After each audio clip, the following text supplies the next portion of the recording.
Hello and good Saturday evening, people of the internet, humans, non-humans, boys, girls, ladies and gentlemen, and people of all ages. It is the House Divided Podcast, Season 4, Episode 5. Don't know what the actual official episode number is, but we are here, we are live, and we have a special Saturday edition of the show for you. Hi, guy. Oh, well, hang on a second. Gotta minimize OBS so you can actually see us. Hi, guys. We're here. Hello. I'm still coming to you from my house, and Jordan is still live from Ford Field. It's nice of them down in Detroit for them to let him continuously set up right there in the first row in podcast live from Ford Field every week. Yeah, the kind folks at Ford Field just let me sit here. I never leave the seat. This is where I eat and sleep And shower. Yes, of course. Everything. They've been fine people throughout my stay, and I hope I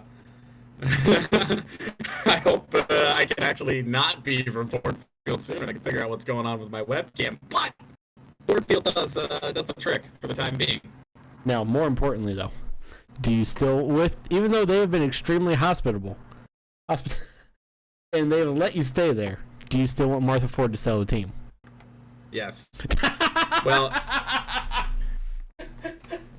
it's not Martha anymore. It's Sheila. It's her daughter. But yes. I don't know. I mean, they feel like they're putting together a real football staff for the first time ever. Like, on paper, it looks great. So we'll see what happens. I don't know. Maybe this is the Ford's redeeming factor. It only took to the third Ford for somebody to care about the team. So God, we have a lot of news and some NFL stuff to get to, but we have some breaking news before we get into Stupid People Say Stupid Things. Anthony Mantha was on the back check at some point today. Yes, he was. Yes. That's it. He was on the back check and actually showed a little bit of hustle for what might be the first time in his career today. Because usually he's just standing around. He's a plug. Go in the net. He's a plug. So with that breaking news, let's get into Stupid People Say Stupid Things. Oh, man. I don't even know where to start. I'll start. I really do. Yeah, you do that. You want me to just go through all of mine, and then you go through all of yours, or how we want to do this? That'll work. There we go. Okay, so I have, let's see, how many do I have? 1, 2, 3, 4, 5, 6. I only have 6. Actually, no, I do. Let's not make this an hour segment, by the way. Yeah, I think I have a 7th, but I'm just gonna leave it. Dear God. I'm just gonna ignore the 7th. Two of them wrap into one, so I really only have 5. Thank God. So we'll start. This comes from last Sunday, after the Green Bay Packers lost in. Oh, they lost. They lost. We'll talk about how they lost in a little while, but they lost. From a Green Bay Packers fan and he's on Twitter. His Twitter handle is GoPackGo620. As an honest fan of Tom Brady, he's never won a real game. Patrick Mahomes is the only quarterback that I truly respect. He's never been bailed out, plus he owns insert homosexual slur.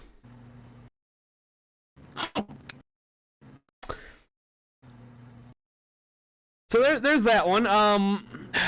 Nice start. Yeah, this one's. Yeah. I'm not even. Do we just want to leave this one alone? What one? The one that I just brought up. Like, we could go into this on how this is an angry Packers fan, and then the homo. I'm sure we'll get to that in the actual NFL recap. so we can leave it for now. Okay. My next one, staying with the NFL, this comes from Mike Freeman NFL, who is a verified NFL reporter for, I believe, the NFL channel.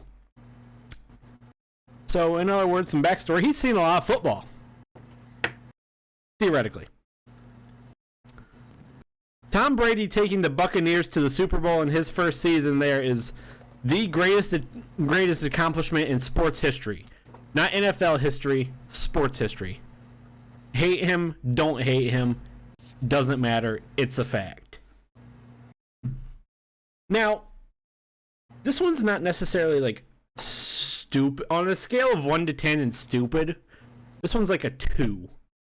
And no, actually, Okay. because of the final sentence of "it's a fact," we'll actually bump it up to like a 4. If you get rid of that final sentence of "it's a fact," then it'd be like a 2. Like, this is just. I could think of a bunch of other things, like just not just sports things, just in NFL things. Like, let's ignore all of sports history for a minute. Stuff in the NFL that would probably be a better accomplishment than Tom Brady doing, taking the Buccaneers to the Super Bowl. The New York Giants beating well, actually, I think they were 18-0 at the time when they played them. New England Patriots was probably a better accomplishment. Because, well, the Giants were like a 2.5 touchdown underdog. I'd say that's a better accomplishment. So, well, there's that one. And then you throw on the "it's a fact" at the end. That's just bad.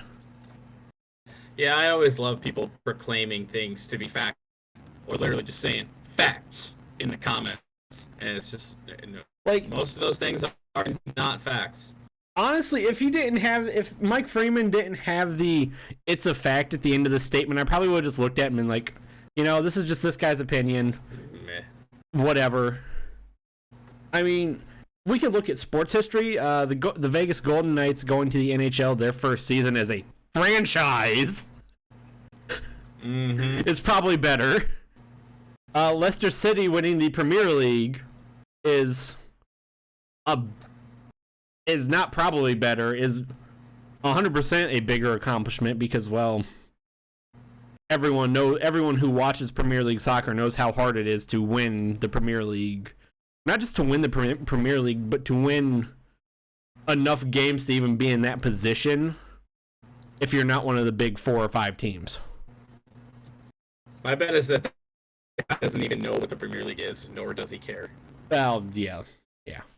Because I feel like Leicester, like, if we were to look at like odds of the start of each season, I would bet that the Tampa Bay Buccaneers were not even remotely considered that big of an underdog to get here. No, God, no. And Leicester was the impossible to get here. You gotta think, Leicester had only been in the Premier League for like 2 years before they won. It's something like, I don't even know, probably like 100,000 to 1 odds. I think that's what it was that year, yeah. 100,000 to 1 or 1 million, I don't know what it was. They were essentially the impossible. There was only like 2 teams that year that had lower odds of winning the Premier League than Leicester did. Which is bad. God, who were they? 2 of the 3 that got relegated. Oh, well, shocker. Yeah. Now let's move on to the world of hockey, and by hockey I mean Arizona Coyotes hockey. Oh, that jersey's the oops. That's Shane Doan. That's Shane Doan. That's not. I mean, he played for Arizona forever. A individual who commented, the Arizona Coyotes posted the starting lineup for their game Thursday night against Anaheim. A individual posted on the Arizona Coyotes Twitter page, or replied to the Arizona Coyotes tweet about their lineup. "Oh my God, I totally forgot that Arizona had a hockey franchise," in all caps. Oh. After doing some this guy follows the Arizona Coyotes on Twitter. Very curious. So this is another one of those. I put this on like a scale of like a 6 in terms of stupid, because, well, I can't really tell if the guy's trolling or not, because he follows the Arizona Coyotes Twitter page. Well, and it's Twitter, and you see so many people that just say stupid shit just to rile people up on Twitter, and then all of a sudden, and then you get the one guy. Well, because they never admit that they're trolling. Well, yeah, it's just what the low depths of the internet do. But you get the one guy that comes in that's not even, he's not, different guy and whatnot, and he goes, how can nobody tell that he's trolling? I don't know, because it's Twitter. Yeah. You see the amount of stupid stuff that gets said on Twitter? Come on. A lot of stupid stuff gets said on Twitter. And now, moving to my final 3. 2 of these can get grouped into, they're not exactly stupid. They're just so irrelevant to what the point is being made that they are stupid. So ESPN FC posted the host city finalists for the 2026 World Cup, which will be hosted here in the United States of America. Spoiler alert, unfortunately, the city of Detroit was not on that list. Boom. Yeah, I didn't think they were. I believe the closest city to us is like Chicago or Cincinnati. And honestly, they really should have been considered. And I would love to see World Cup games played at Keyworth Stadium, where Detroit City FC plays. I know the capacity is like, I don't even know, probably a couple thousand. It's like a high school, it's a glorified high school stadium, really. But that would absolutely be wild. Just throw a bunch of add-on grandstands. You only need to have like be able to fit 40,000 people. That's why Columbus didn't get considered. Well,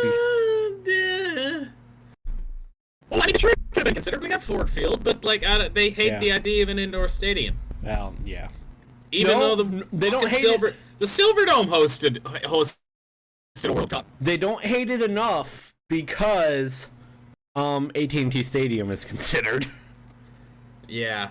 Well, okay, so I guess I shouldn't say FIFA hates it, but I know the MLS hates it. Well, yeah. So anyways, on this list of cities, on the ESPN FC posted one, and this came from Facebook, so I will not be saying names. One individual, and two of these 3 that came from this Facebook post, again, they're not really stupid. They're just so irrelevant that they became stupid. The first one, Nairobi, Kenya, is better than all of those cities mentioned. Oh. And then someone went and told this individual in the comment, and I'll reply to his comment, well, Nairobi's not in the United States. That would definitely create a bit of an issue if the World Cup is being hosted in the U.S. and that city's not in the United States. And Nairobi, well, first off, the 2026 World Cup isn't just America; it's North America. So Canada will have a couple games, and Mexico will have a few games. But it's not in North America either. Kenya is in Africa. Yes. Someone told him geography. Someone told him that Nairobi is in Kenya, which is not a part of North America, which would mean it's not a part of Canada or Mexico or the United States. This guy doubles down and says, well, Nairobi city in Kenya is better than all of those cities. I don't care. It's like, I mean, it's like, that's one of those, it's like, who the hell cares? It doesn't matter if it's better. Kenya's not in consideration. And then the next one, this one comes in all caps. Oh, of course. Where is Nigeria?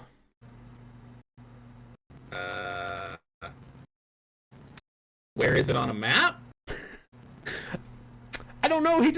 His comment said, "Where is Nigeria?" on this same post about North American host city finalists for the 2026 World Cup.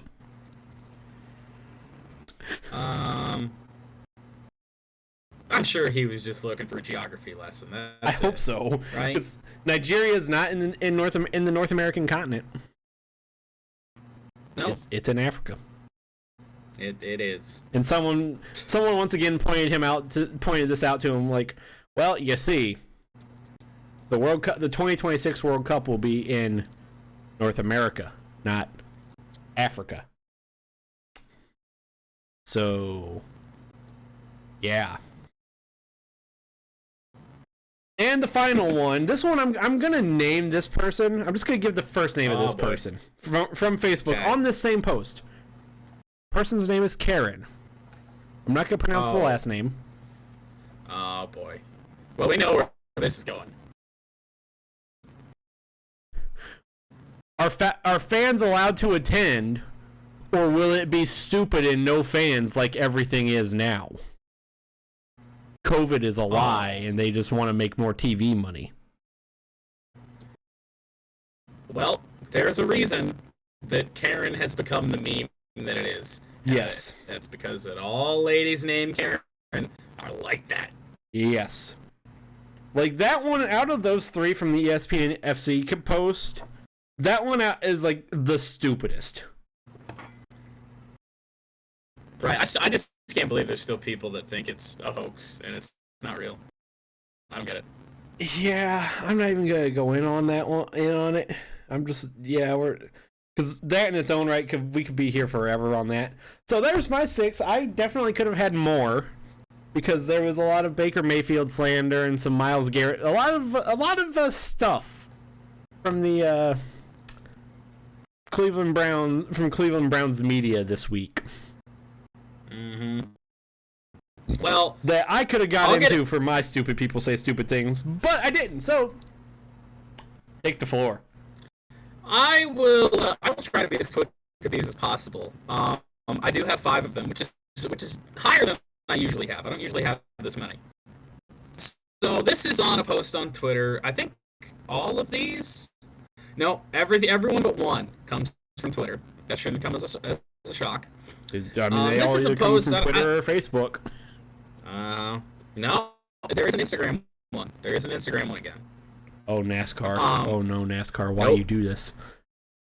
Nope, it's not NASCAR. Oh. Nope. We will get there in time. This was on a post, something about Rob Gronkowski, and this is not the stupid people. This is it's on Ian Rappaport's Twitter.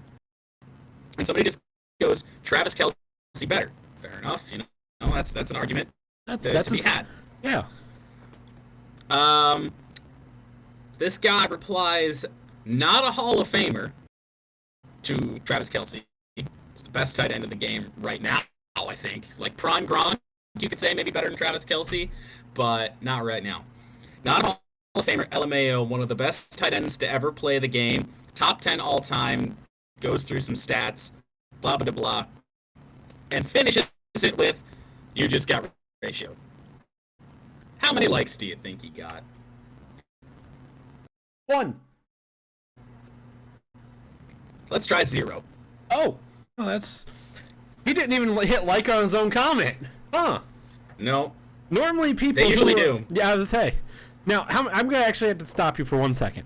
How many times am I going to hear the phrase ratioed in this segment? I cannot confirm or deny.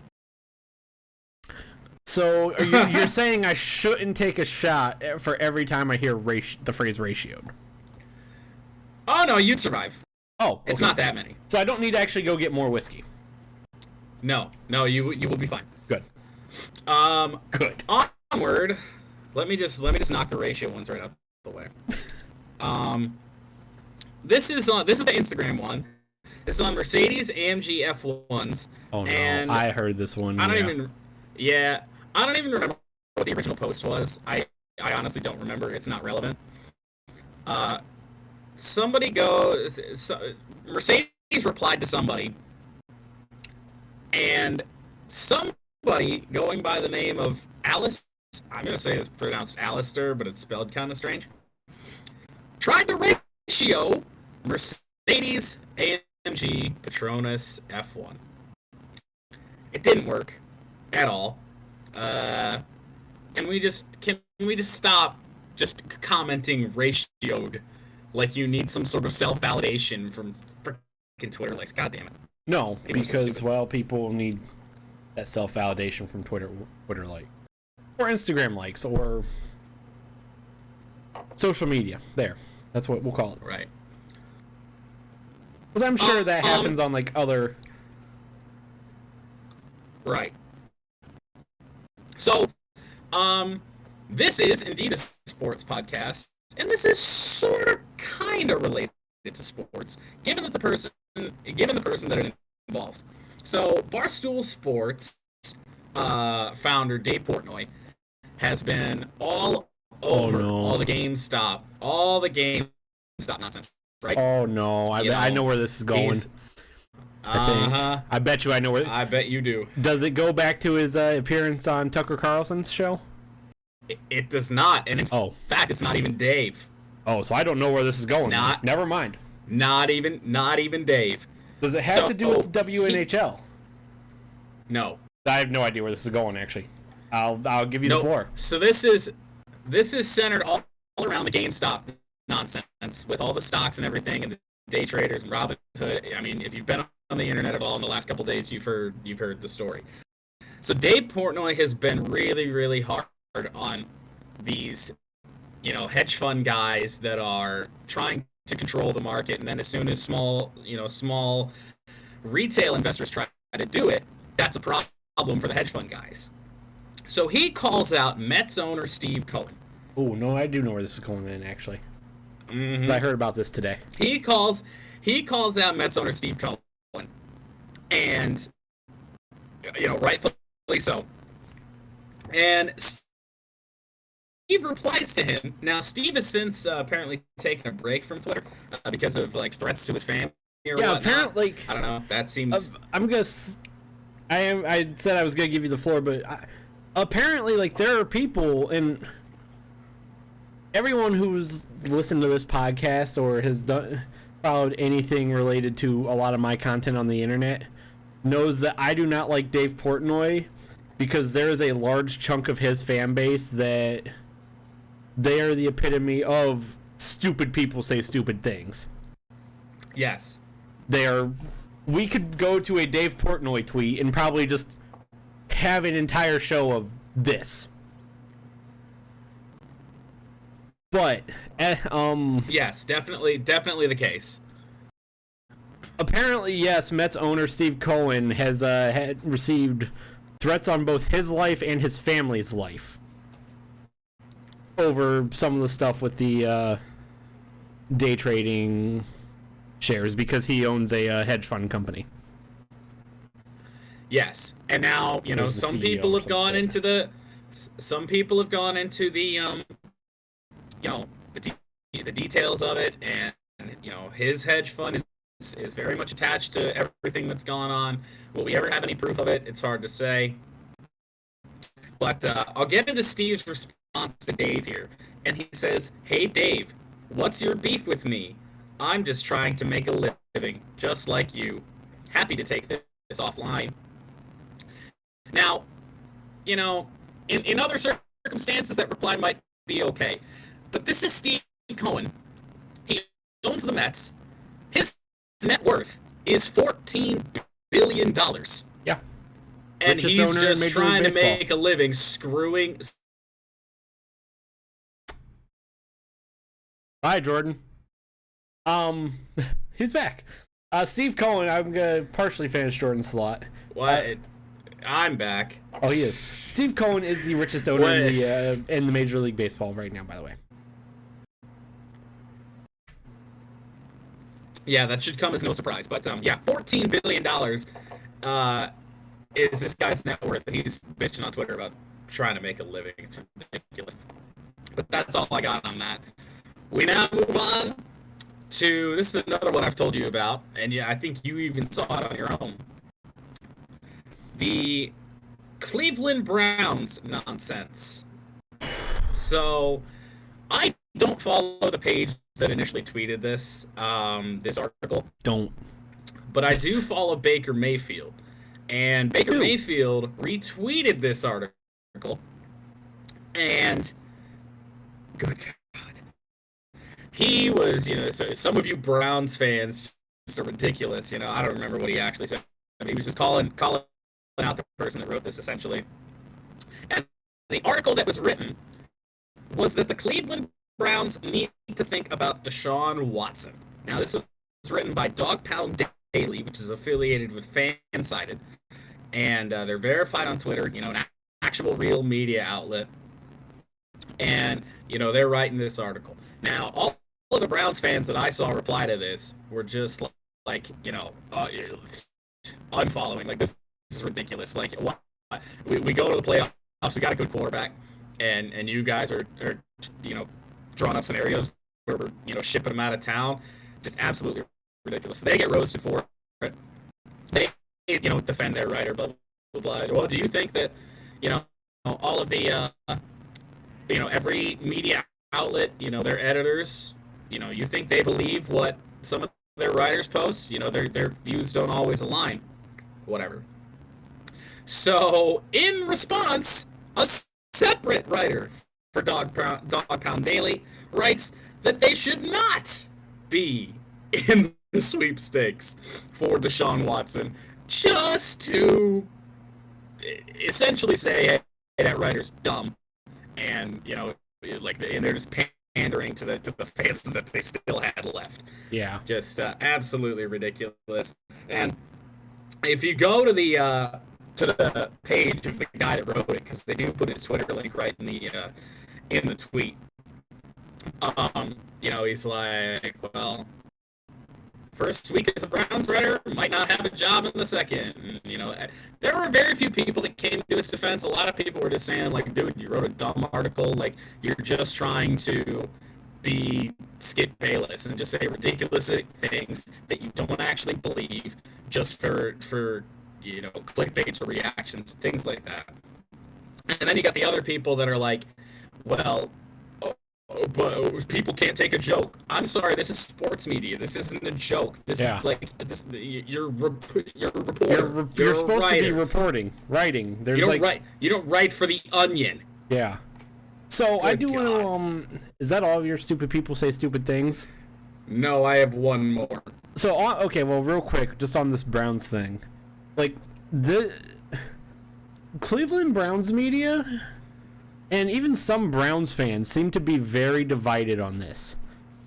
I saw something, and I wasn't going to throw it in stupid people say stupid things, but I chose not to because I didn't know how long this segment would take this week.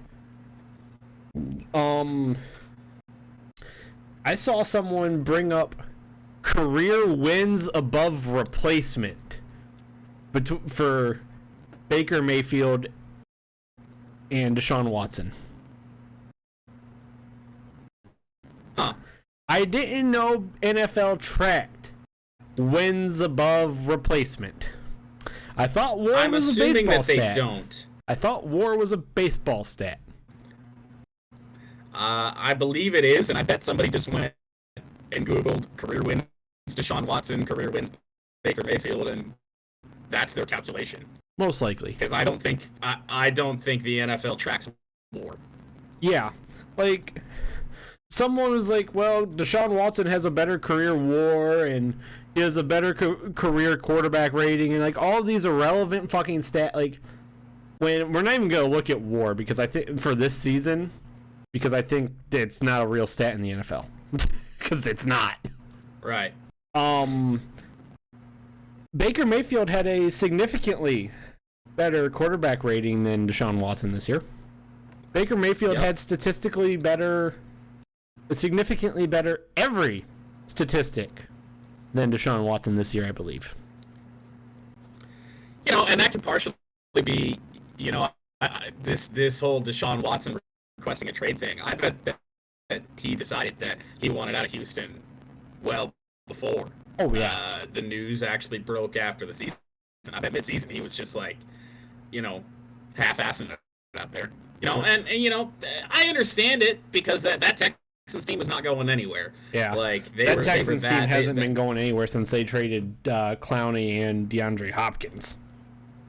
Oh God, don't even get me started on those trades. Those trades hurt me, and I'm not even a fan of either team. Like, you traded DeAndre Hopkins for a bag of uninflated footballs. Not even football. Hockey pucks. Basketballs. Yeah, they got hockey pucks. What are we gonna do with those? They didn't even get a ball. They got a puck. And then Houston Texans are like, well, you know, what are we gonna do with hockey pucks? Well, we're a hockey team now. Didn't you hear the NHL wants a team in Houston? Which is actually a true thing. The NHL wants to put another team in Texas, apparently, but that's... I could think of about 10 places that deserve a team more than Houston. But, Montana. I don't know. Idaho. But Wyoming. I will wrap up Stupid People Say Stupid Things end it. with my last one. This particular individual is not someone I am a fan of. Oh, yeah. And I haven't been for, I don't even know how long this guy has been on YouTube or anything like that. Too long. I'm not too long. He's got a bigger fan base than he really deserves. He's got lazy content. We'll get into all that. So and again, this is another one that I don't follow that just popped up on my feed. Yeah, so on YouTube, this guy's name is Real Radman. He is a NASCAR gaming YouTuber of sorts. And he posted something about Kyle Larson and, you know, something about you frauds, let him go to Hendrick Motorsports, blah, blah, blah. And somebody asked in the reply to this tweet, what does fraud mean in this context? Like, what do you... Who let him go? Nothing made sense. Now, fraud is his stupid little catchphrase of sorts that he tries to, you know, he thinks he's being original, but he's really not. So I replied and said that he's just trying to use a stupid catchphrase. It's out of context 90% of the time, and he thinks it's good. He must think it's good because he says it quite constantly. Now, I couldn't actually believe it when Mr. Radman quote tweeted me with some gift that says fraud and whatnot. And like, I was just like, are you that soft, first off? Yes, he is. Just like, clearly. I mean, good God. Like, retweeting somebody, it wasn't even from my personal account, it's from the Motown Rundown account. It's got like 20 followers, whatever. Like, I don't even know why he wasted his time. But, so he wanted to do that, and I was like, oh, okay, we want to do this, huh? And so, you know, I laid into him a little bit, you know, about him scripting content, which he absolutely does. And you can't convince me otherwise. Didn't he essentially admit to it? So I will go into this. So NASCAR Heat tweeted, or put on Instagram, rather, a video of him, and he was doing the Daytona 500 in career mode, and he just turns right into the wall on the final lap. And everyone in the Instagram comments is like, you know, it's typical Radman scripting content again, doing things for, you know, so he can make the screen black and play, you know, you know, Hello Darkness, my old friend, and everything like that. And, you know, just doing stupid shit, not doing things that are genuine and just faking stuff. So, you know, he posted a response video to it and went into about 4 different excuses, which is very strange. So first, he's like, well, I took my hand off the controller, which why you would ever do before you've actually crossed the start-finish line is beyond what I thought I had to race. I don't know. Then he went in to say that I try to make it hard on myself. You know, I stopped racing with no stages because he was doing that. He was racing with no stages so he could cheat the game and, actually, be decent at it. And so he put stages, but I want to make it difficult on myself, I got an I rating of blah, blah, blah. If I wanted to dominate, I dominate. The AI NASCAR Heat. Yeah. The NASCAR Heat AI. Nice. Nobody cares. Shock, spoiler The NASCAR alert. Heat, the NASCAR Heat AI that anyone can dominate if you have a custom setup on your car. It's really not that hard. And in terms of his iRating, throwing that out there is pretty ridiculous because he doesn't do any iRacing content or anything like that. So, anyway, dude, it's funny that he uses the term fraud because he literally defines it. It's the irony is so lost on him, and I don't know. He tried to throw me to the wolves of his fucking 10-year-old fans, and only one of them really came to his defense and whatnot. And that one fan couldn't even understand what I was saying. Well, but when did he ever restarted a race after he started it on in NASCAR Heat? And I was like, I didn't say he did that in NASCAR Heat. He's done that in other videos. He does that quite a bit. I mean, Christ alive, do you do something stupid on the first lap and you crash? That's on you. Yeah. Oh no, we're not doing this today. Arsenal lost, so I'm pissy. We're gonna restart. I mean, he starts last anyway. Like, what's the point of restarting? Oh, right. I know. So he can put in more ad breaks every minute and a half in his videos. Yeah. Good God. So stupid. Yeah. So I'm good. Just to end that, I've watched one of his videos. Oh, it's terrible. And I say watched. I made it about 3 minutes in, and then said, "Nope, can't do this." And then, well, and that's the other thing. It's just it's such lazy content. Like it's you feel like Groundhog's Day every time you watch it. Oh well, this is the same thing. This is the same thing every time. And what do you know? He's coming down pit road. He's making fun of the Lewis Hamilton F1. Books.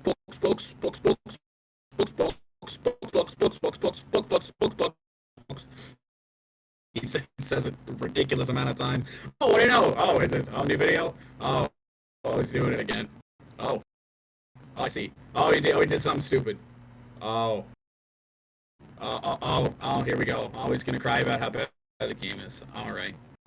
Yeah. Okay. I mean, to be fair on that, NASCAR Heat, none of the games are great. They're not good games, but the things that he does and then blames on the game are just ridiculous. Like, he'll go in and, like, ram a car onto pit road, and then, like, he's going so fast he can't even stop.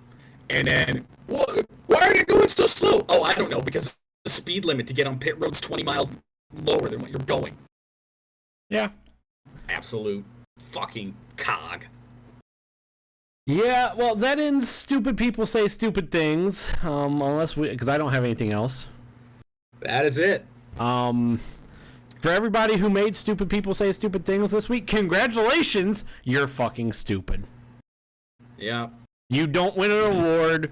Please help society and become smart. Will you become smart? We need that.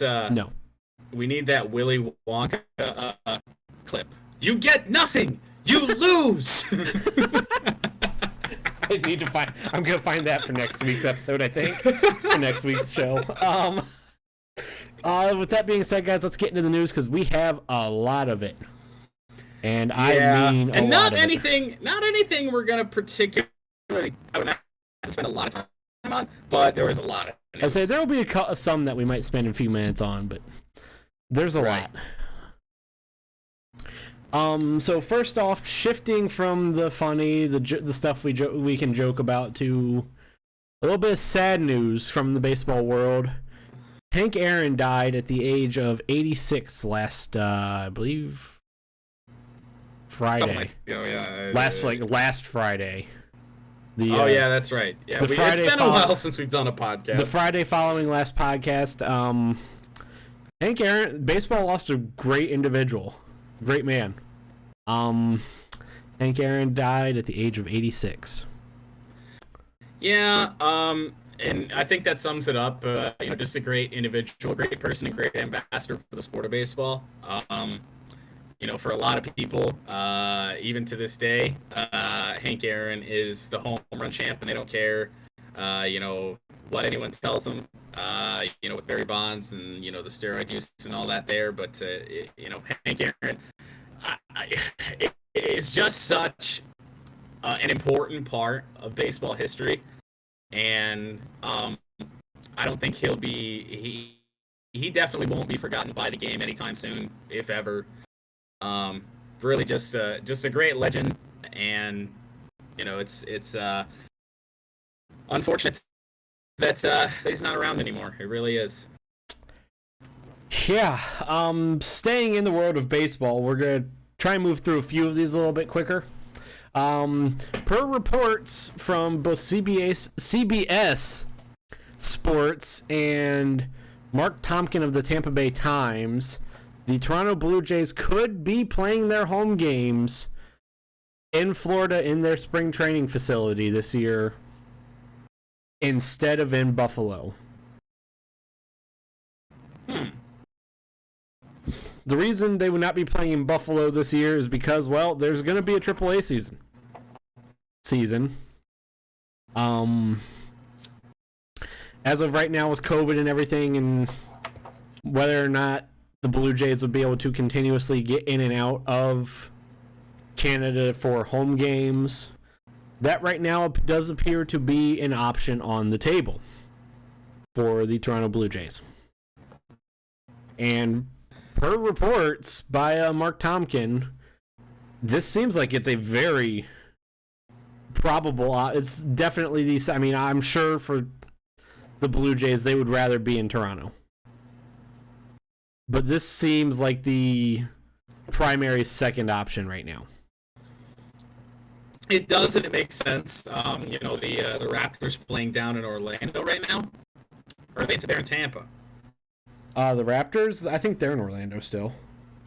No, I think aren't they in Tampa? I don't know. I actually don't know. I don't know. They're in Florida. That's the important part. Let's see if I can. It makes sense with the border restrictions and everything right now. The NHL was able to, with all their Canadian teams, they were able to make a Canadian division, and it's easy for that.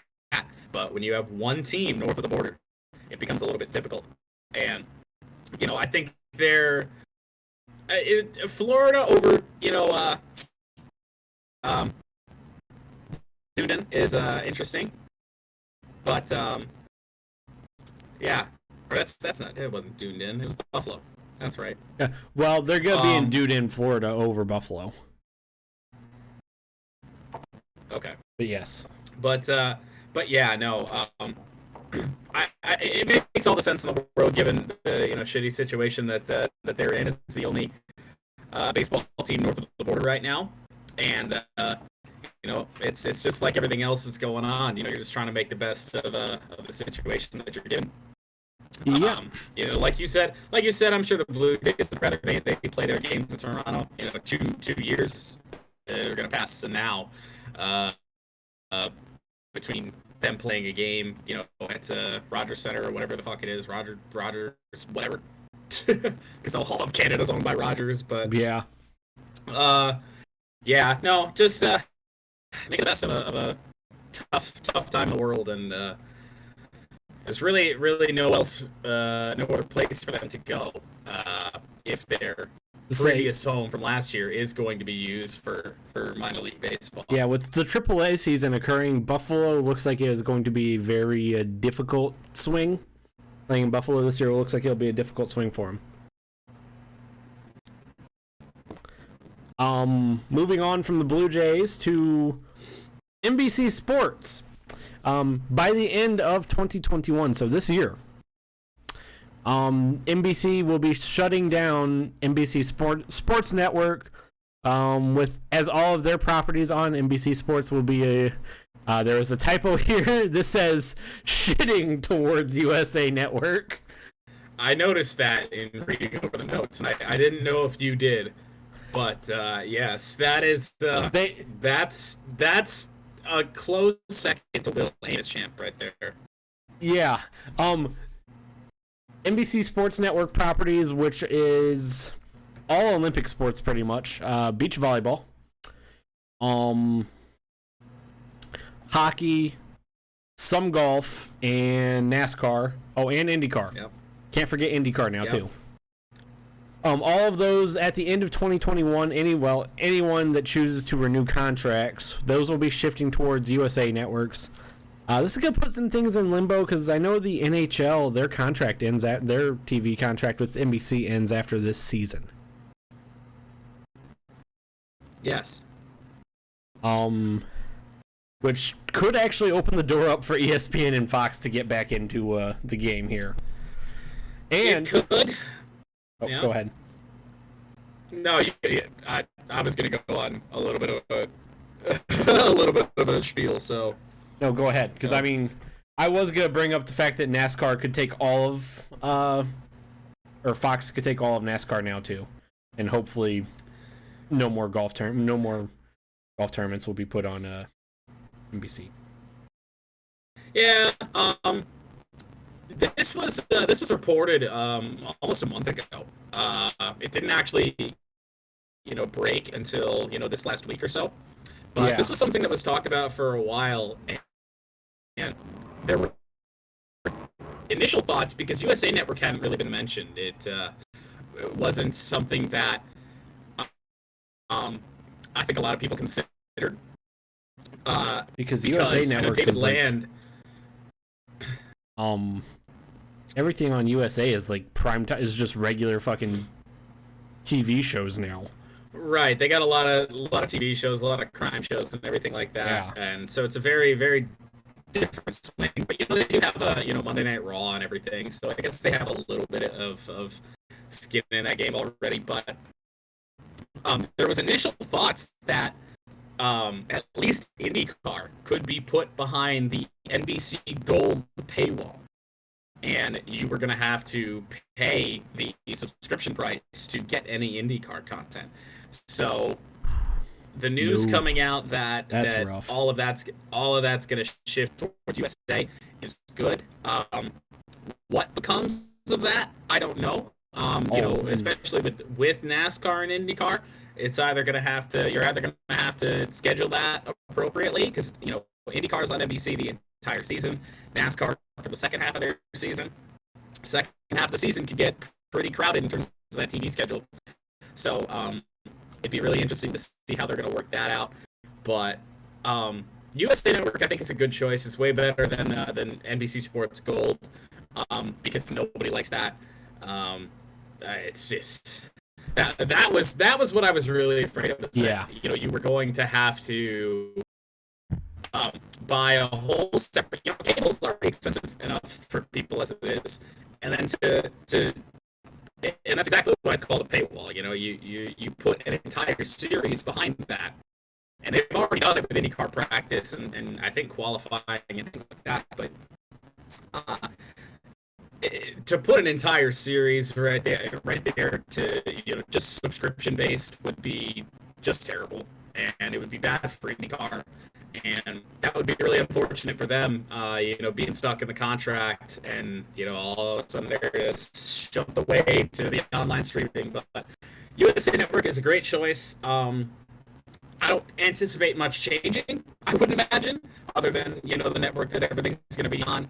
But we shall see. The NHL on NBC is going to be a very, very interesting thing to look at and see if it stays there or if it goes somewhere else. I think I would definitely be okay with it if it goes to ESPN, specifically because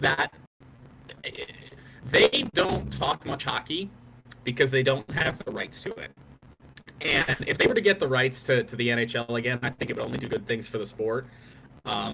Fox too, to a lesser extent, but NHL and ESPN would be a really great thing, and I do hope we see that instead of USA Network. So the two biggest things, and I forgot to mention this, obviously I did mention the NHL So what happens with the NHL? And then I forgot to mention this: the Premier League is broadcast on NBC. Yeah. Here in America, so those two will be interesting. I could see, because Fox has Fox Sports. They have Fox. They have Fox Sports 1. They have Fox Sports 2. They have Fox Sports 8, the Ocho. They have Fox Sports literally whatever number they want. They have a bazillion. I could see the Premier League going over and playing or being broadcast on Fox along with the Bundesliga. I highly doubt they're going to go to ESPN, because ESPN has the Spanish League games and Italian Serie A. But then there is also the what goes on with the NHL. I think those two will be the biggest interesting things to look at as we go through towards the end of this year. I have some additional thoughts on the Premier League that I think would be interesting, and it's just floating out an idea. So ESPN currently essentially rebroadcasts the Sky Sports coverage of Formula One. Yes. What if they were to just do that with the Premier League? You know, you have the rights to it. You wouldn't have to really do anything else. I think that's an option. That's an option. I don't know how long that contract with the Spanish League really runs, but I don't know. I would say that I would anticipate that ESPN, if they were given a choice, would broadcast the Premier League over the Spanish League in a heartbeat. I mean, they could do both, because, like I said, they have the Spanish League, they have Serie A, and then they have, during the MLS season, they show a couple bad MLS games that no one really wants to watch. Right. Yeah, what a failure, though. All of the good MLS games always get on Fox. Right. No one wants to listen Last to little bit Alexi on Lalas. this is just what a failure the NBC Sports Network really was. It just did not. I didn't think it was going to live up to what they wanted to build it into in the first place. It definitely did not. NBC is definitely like third tier behind Fox and ESPN for sports coverage, and they always have been. I'd still put CBS over NBC too. Yeah, I mean, arguably NFL on CBS, college football, basketball, everything, man. It's like NBC. CBS does a better job with their coverage. Now, they didn't have the properties that NBC did, but CBS coverage for the NFL and college basketball and football is so far beyond what NBC does with the properties that they have. The only thing NBC Sports Network has had that has been had going for them is the NHL. And now with the NHL, the NHL and the Premier League. Yeah. So we'll move on from NBC to the Detroit Lions, and I will let you take this little bit of news. Well, yeah, this one broke while we were doing the House about a golf challenge last weekend on your channel. Last Saturday, 7 days ago. We touched on it a little bit there. But another typo in the notes: the Detroit Lions, according to Austin. No, the Detroit Lions and Matthew Stafford have reportedly mutually agreed to part ways. Lions will seek a trade for Matthew Stafford. As the week has drawn out, it seems to be a little less mutual and more Matthew Stafford requested a trade, and the Lions are, going to fulfill his request.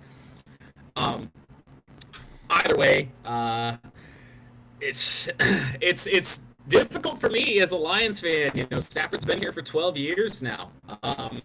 You got to think that he was the number one draft pick that we got right after we went 0-16, and think about how long ago that was.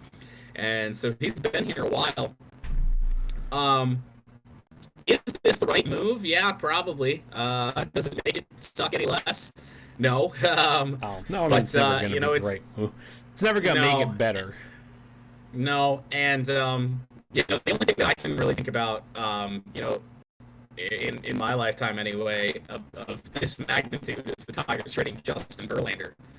But at least with this, we have a little bit of a warning, and It's not just you wake up one morning and Justin Verlander's posting a video that says, "Oh well, they Tigers traded me. I had a no trade clause, and I'm deciding to wait." But I do hope Stafford goes somewhere where he can have success. Indianapolis, San Francisco, the Los Angeles Rams. I don't Houston. necessarily. No. If Houston's no, and now here's what I'll say: if Houston's stupid enough to trade for him, then absolutely, then yes. Like if you want to overpay for Matthew Stafford and give us more picks than some other teams, because let's be honest, Houston's got it, and you want to do that, that's fine. Is that the best fit? No, and I hope Stafford does not go to Houston, but it's very interesting how quickly they seem to be rushing this trade. It seems like, and the reports are that he will be traded by Tuesday, this upcoming Tuesday. Now, I'm not a big fan of that. I wish we kind of draw it out a little bit more, wait till closer to the draft. Teams might get a little bit desperate, unless you're going to get a home run offer right away, which I don't know if that's going to happen. The only deal that was reportedly offered to the Lions so far was from the 49ers, which was 2 second-round picks and 2 third-round picks. Oh yeah, I remember you saying something about this. Which is a haul of draft picks. That is pretty good, but I think a first rounder you really need to push for. And if no teams offer it, then you take the 2 seconds and the two thirds. Oh. Speaking of what? Oh. Breaking news? Breaking news indeed. What timing this is. Matthew Stafford traded to the Los Angeles Rams. Wow, I cannot believe this. For a jar of dirt. For Jared Goff. Future first round picks. Picks multiple. And a third rounder. Wow. Well then. Well, honestly, so, on the Jared Goff, the picks, I mean, let's be honest, the Lions. So they're not going to be this year. Okay, the Lions will still probably find a way to fuck up the picks because it's the Lions. I don't know. Let's be honest. You think about but let's think about who we got in the front office now. The GM, inexperienced, whatever. We got John Dorsey in there, who has drafted the likes of Patrick Mahomes, and Tyreek Hill, and Kareem Hunt, Baker Mayfield. He's drafted guys. And I would assume that Dorsey was brought in to assist in that, in really nailing down who's going to be the guy. Like, who they're going to go out there and get. The dude abides. But wow, that's literally incredible timing. That's actually great timing. Now I will say on the Jared Goff thing, that part doesn't entirely surprise me. It looked like Sean McVay and Jared Goff are starting to have a slight falling out. Yeah. So that one does not entirely shock me. No. Yep. Wow, though. 2 future first round picks. Just went a little too far in the notes. We just brought up Deshaun Watson before the breaking news. Apparently, reportedly, Deshaun Watson has told the Houston Texans that his ideal teams to be traded to would be the goddamn New York Jets, because he wants to go play for Robert Saleh, or and this is and I do have this in order: the Jets at number 1, and then at number 2, the Miami Dolphins, per a report from the Miami Herald.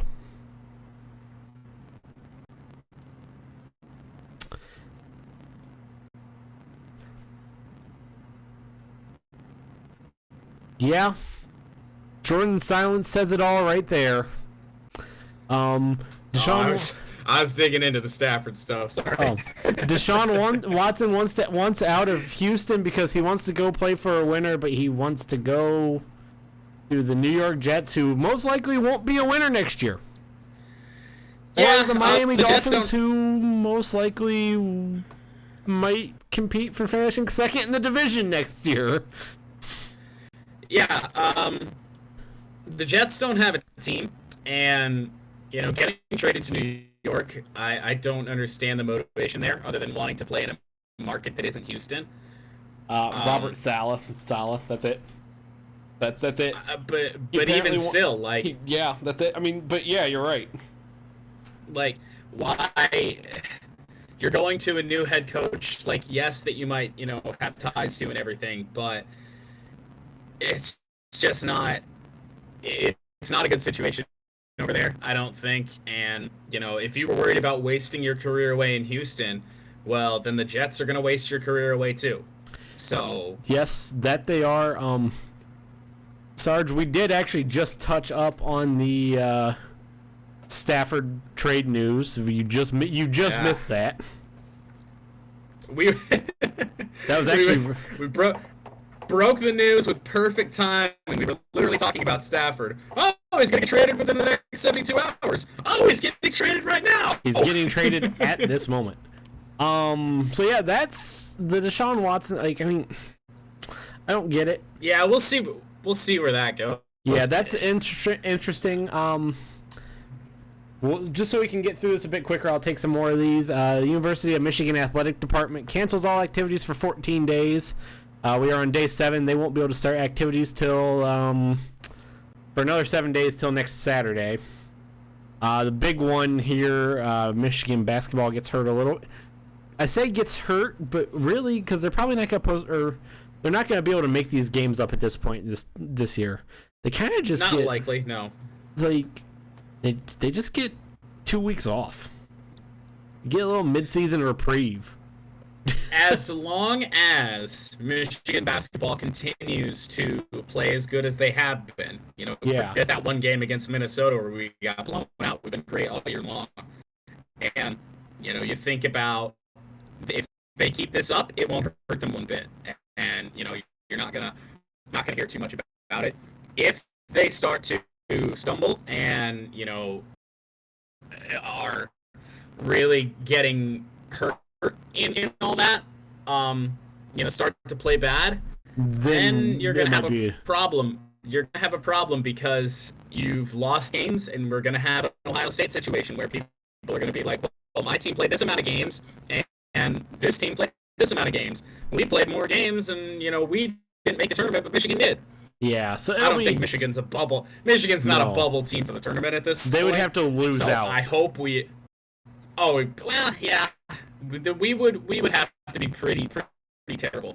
The biggest loss for me on all of this is that I believe the Michigan State game has been one of them. One of them, yeah. The first, yes, has been canceled or postponed or whatever they want to do with it. I've seen some Spartan fans say, "Oh, they're running from us because basketball team stinks this year." The Michigan State basketball team is awful. They scored 37 against Rutgers. First time they've ever lost to Rutgers in their entire program history. And they only scored 37. And I'm sitting here listening to Spartan fans saying we're running from them. Like, come on, like we beat you guys by at least 20 right now. Now, Michigan football may have been running from Ohio State because, well, they could have had a hundo hung on them. That's at least a bit more probable. That's more viable. But yes. It's not a thing. It's not a thing, people. Shut the fuck up with that. It's funny. It was funny. But just, yeah. Yeah. Conor McGregor got TKO'd by Dustin Poirier in the second round of UFC 257 this week. Conor McGregor, please just retire. Just stop. That's all I got on that. Dustin Poirier looked really good. Conor McGregor didn't. Yeah. I don't have anything else to say. I don't know. I don't know if McGregor needs to retire just yet, and we know he's not going to do that anyway. So, Well, no, because he could just call Dana White up any fucking at 2 a.m. and be like, "Hey, I want to fight that guy." well, it's exactly, and we're gonna. I would not be shocked if it won't be his next fight, obviously, but I would not be shocked if sometime within the next year we get Conor McGregor versus Dustin Poirier again. Most likely. And he's just getting rematches because he's Conor McGregor, and that's it. Can we get rid of nice Conor though? God, he sucks. He loses fights. He's not entertaining. Oh yeah, ready to fight that man. I don't want to hear that. What happened to who the fuck is that guy? Where'd that Conor go? Bring him back. I'm just ever since the Mayweather fight, the Mayweather boxing match, Conor. I would say the fight is in quotation there. The boxing match between Mayweather and Conor just kind of became a bit of a bitch in a way almost, because he realized he's a bit of a pushover. Yeah. Yeah, I don't want to necessarily say bitch, bit of a pushover, because he just realized, oh hey, I just have to show up and I get a very large check. I can call. And fair play to him. I mean, that's exactly what it is. Like, he's gonna draw in the money, all on his name and what he's done previously. Is it entertaining for the fans that want to watch the UFC? No, absolutely not. But yeah, that's that. It's difficult. Can I add an not an abbreviated, but late stupid people say stupid things? Yes. Because it has something to do with Matt Stafford. Yes, it does. So, I encountered somebody earlier today on Facebook that said, people were looking like, suggesting, because apparently the Chicago Bears came up as a possible trade destination. No. Which would be just terrible. You don't trade him in the division. You just can't do it. And but somebody goes, you give us a first round pick, Khalil Mack, we might be able to make a deal. You're going to have to overpay to trade him in the division. Is what you're going to have to do if you're Chicago. Yeah. Clearly that did not happen. But this guy went, anyone who thinks that the return for Stafford is going to include a first-round pick is delusional. Oh, buddy. Moving on. Two of them. Moving on, because I don't even have anything to say on that. That's bad. That speaks for itself. The NHL had its first major, and I shouldn't say major, noticeable officiating goof up of its young season, of its early season. And it came in the form of a missed icing call in the Las Vegas Golden Knights versus Arizona Coyotes game that led to a Golden Knights goal, game-winning goal, with 20 seconds left. I don't remember who the Golden Knights player who had. I think it was actually Marchessault. Marchessault had the puck. He started skating into the Coyotes zone. Didn't like what he saw. Turned around. He ended up crossing the center line. And something happened where I'm guessing Marchessault may have just had like a slight brain goof, didn't realize he crossed the center line, and he just flung the puck down to the Coyotes' end. The linesman did not call it icing, even though he watched everything occur. Missed it. Puck bounced off the boards at just the right spot. Because Jacob Chitrin won the race down to the fucking puck. I mean, yes, I will say yes, the Coyotes, they gave up on this play because everybody in the universe thought it was going to be icing. Everybody. Yeah. The rules of hockey state that is icing.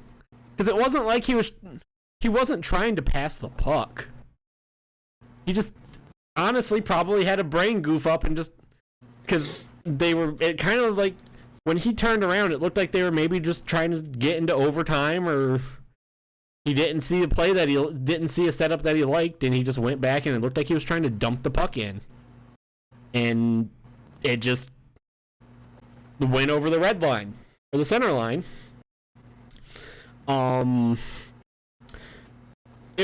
icing was missed. Puck bounced off the boards just right to I believe it was Erik Karlsson of the Golden Knights, and well, because Darcy Kemper's been bad this year, the puck got past Darcy Kemper with approximately 28 seconds remaining.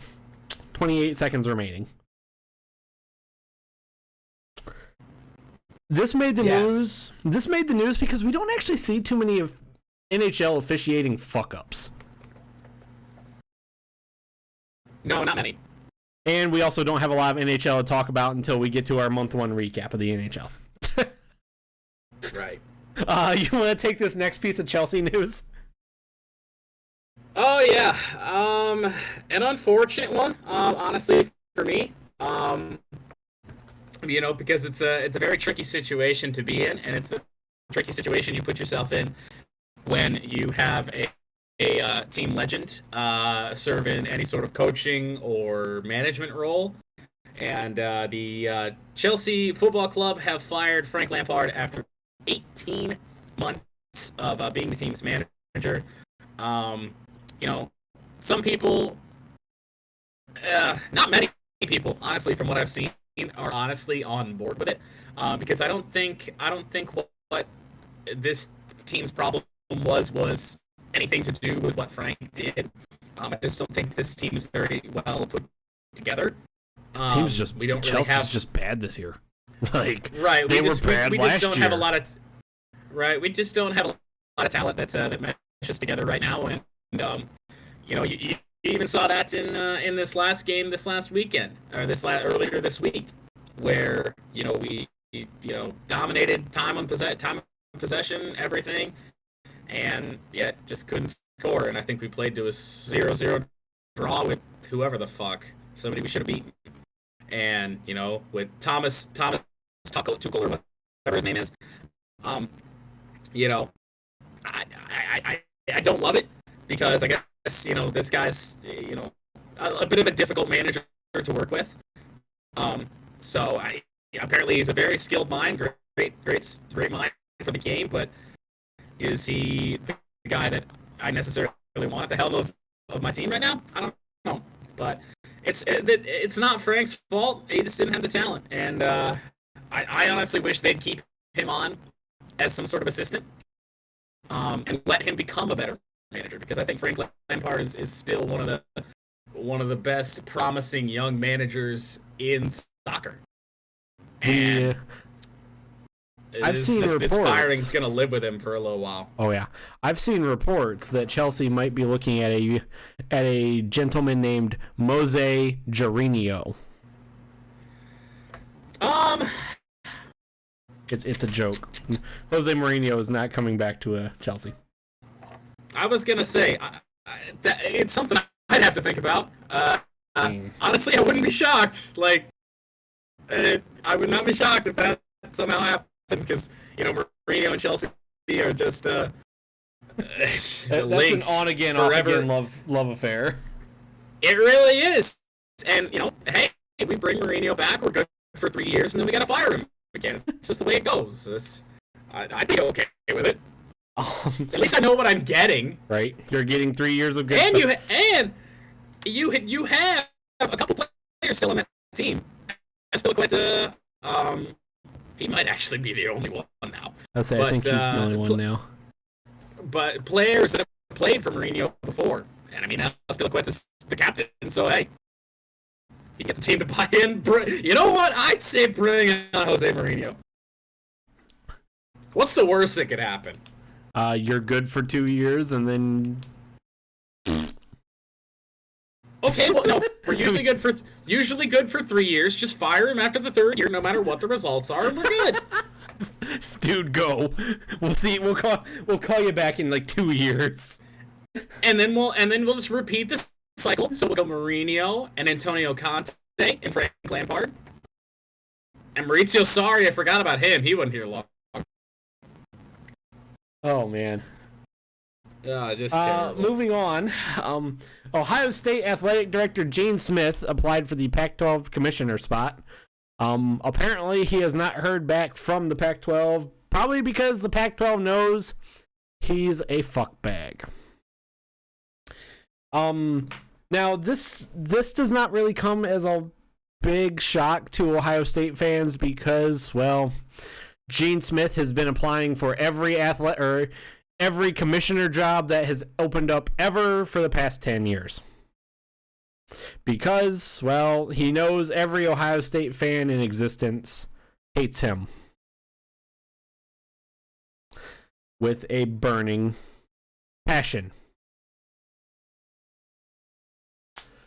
So, will he get the job at the Pac-12 as the Pac-12 commissioner? No. No, probably not. He applied for the SEC commissioner job back in 2010, did not get it. He applied for the Big Ten commissioner job last year, did not get it because, well, nobody in the Big Ten was going to let him become commissioner.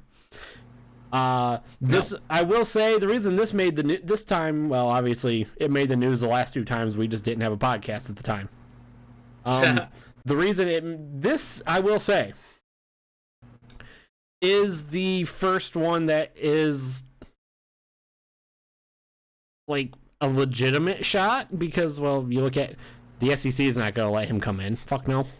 And there's no way in hell that athletic directors and decision makers like Barry Alvarez from Wisconsin and everybody else in the Big Ten, we're going to let the man who is the sitting AD of Ohio State at the time try and get into the commissioner spot.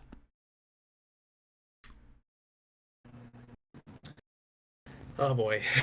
Yeah. Pac-12, please do every Ohio State fan a favor and hire him. That's all I got. We have a memo from the Major League Baseball, or from the MLB, saying that the players union rejected a deal for a universal DH and expanded playoff, per reports from Jon Heyman. Now, Jon Heyman is not Hazel May. Jon Heyman is a very reliable source. I'm not a fan of the rejecting the universal DH. The expanded playoff, okay, that is what it is. That doesn't really bother me. The universal one I'm definitely on board with. I think the expanded playoff, even if it is in the year with the pandemic and everything, I don't think it worked. Ratings went down. People don't watch playoffs because they're playoffs. You don't want to see teams go in that realistically have no shot. Otherwise, you turn into NASCAR where half of your field is competing for a championship when almost none of them have a shot to actually win it. Yeah, like the expanded playoff, that I'm glad that doesn't bother me that got rejected. I still think the universal DH needs to get pushed before. It's not going to happen before this season, obviously. No. It needs to be pushed before next season. This whole shit of pitchers hitting is starting to get fucking old. Yeah, they're not good at it, that's for sure. Even the National League pitchers who have to hit every 5 days, they're still not good. Yeah. And I get it. I mean, it's hard to, be a good hitter when you're only hitting every 5th day, but I guess that in lies the problem. And it's the old way of doing it, and the traditionalists love it. But I would definitely be in favor of the universal DH. So here's the biggest thing with pitchers hitting: it just slows the fucking game down. Mm-hmm. Like you could say, well, sometimes they might swing away, sometimes they lay a bunt down. No matter what it does, all it does is slows the game down. And then eventually, once you get into like the 5th, 6th inning, you have to start worrying about pinch hitters, and then you're going through that fucking fiasco, and it just slows the goddamn game down too much. Even in National League games, it slows it down too much. And then you get interleague games, and you get American League managers dealing with their American League pitchers and telling them, don't do anything. Yeah. If I lay down a bunt sign, you can bunt. You ain't swinging. Yeah. It slows the game. Like, baseball already has an issue right now with pace of play. Pace of play, even though Major League Baseball is trying to make the game go faster, it's working the opposite. Everything they've done to try and make the game go faster slows the fucking game down. In a way, yeah. Like, I will say I'm a fan that they do have review, that they've brought in video review on certain things. They've cut down how many mount visits and timeouts you have, but everything else is just slowing the fucking game down. And one of the biggest things that is also keeping the game slow is the pitchers hitting, is the no DH. Like, bring in universal DH. It won't speed the game up. Like, you won't see games go from 3 hours and 50 minutes to 2 hours. It'll only speed the game up maybe 10-15 minutes. Maybe. Well, and I don't even know if it'll do that, but I think it's coming. But I just don't think the old traditionalists of the game, and we'll get into it with the Hall of Fame and everything later in the way that works. But the traditionalists of the game that are really just holding the game back right now, and it's got to change before it becomes an even bigger problem than it already is. Yes, because baseball is starting to have a massive problem. Before we get into more baseball talk, we are going to hop over to Super Bowl commercials. Something I didn't really think we would talk about on this show ever because, well, I don't watch the Super Bowl for Super Bowl commercials. I was going to say, here's the thing. Here's why we usually wouldn't talk about it. Because we're not like the casual, let's have a Super Bowl party and get stupid drunk. We're not those kind of people. We watch the Super Bowl because we're sports fans. Football! Yeah. We are talking about sports. We're talking about this because of a good thing. Budweiser, Coke, and Pepsi will not be running Super Bowl ads for the first time in, get this, 37 years. That sounds unbelievable. That is an unbelievable, like that right there. You're 37 years. You were talking 30 years ago would have been 1990. 91, I'm sorry. 30 years, so 37 years ago would be 85? 84, I'm sorry, 84. I had a brain. 1984. Worked hard, I get it. My brain kind of, quit for a half a second there. 1984.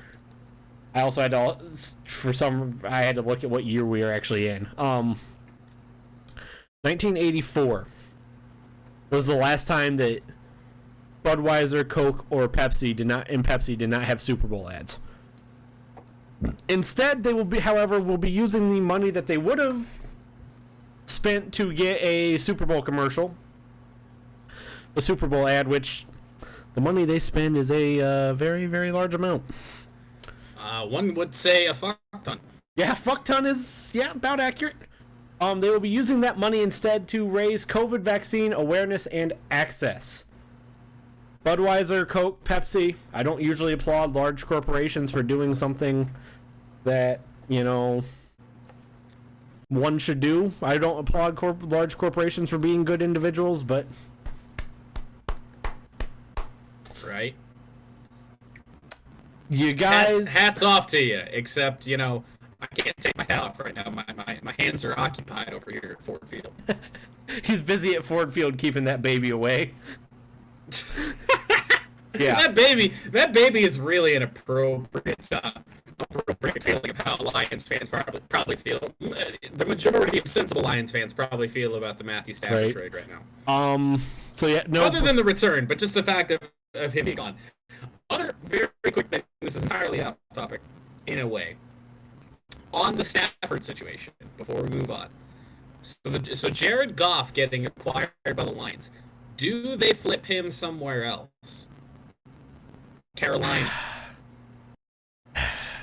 Because he's got a big cap hit, and I don't understand why the Lions would keep him. I would not be shocked if Jared Goff gets traded again. I mean, maybe. It really depends on how much Dan Campbell wants him. That's it. I would imagine he probably doesn't. Like, Now, maybe, Goff's a solid quarterback. Like, Yeah. you know, had a rough start to his career and really, led the Rams to a Super Bowl and everything. We gotta like that's something that you just don't feel like, I don't know if we've ever said as a Lions fan, is that we've got a quarterback that went to the Super Bowl on this team right now. Yeah. Now, is he the reason that team went to the Super Bowl? No. No, that was Todd Gurley and that defense. I was say more defense, but I mean, Todd Gurley the was offense fucking historically great too. that year, though. Mm-hmm. Remember that fucking Chiefs Rams game? That was fucking amazing. That game was an all-time great game. I would not be shocked then if a team that still is looking for a good veteran quarterback would, Indianapolis, if they still, because now I wouldn't imagine that you're talking a first-round pick for Goff. If you're talking a first-round pick for Goff, it's probably all you're gonna get. Yeah, I don't think. But I mean, it's another number 1 overall pick that's went to a Super Bowl. He's got to have some value. I don't know. Maybe a team like Houston overpays for him.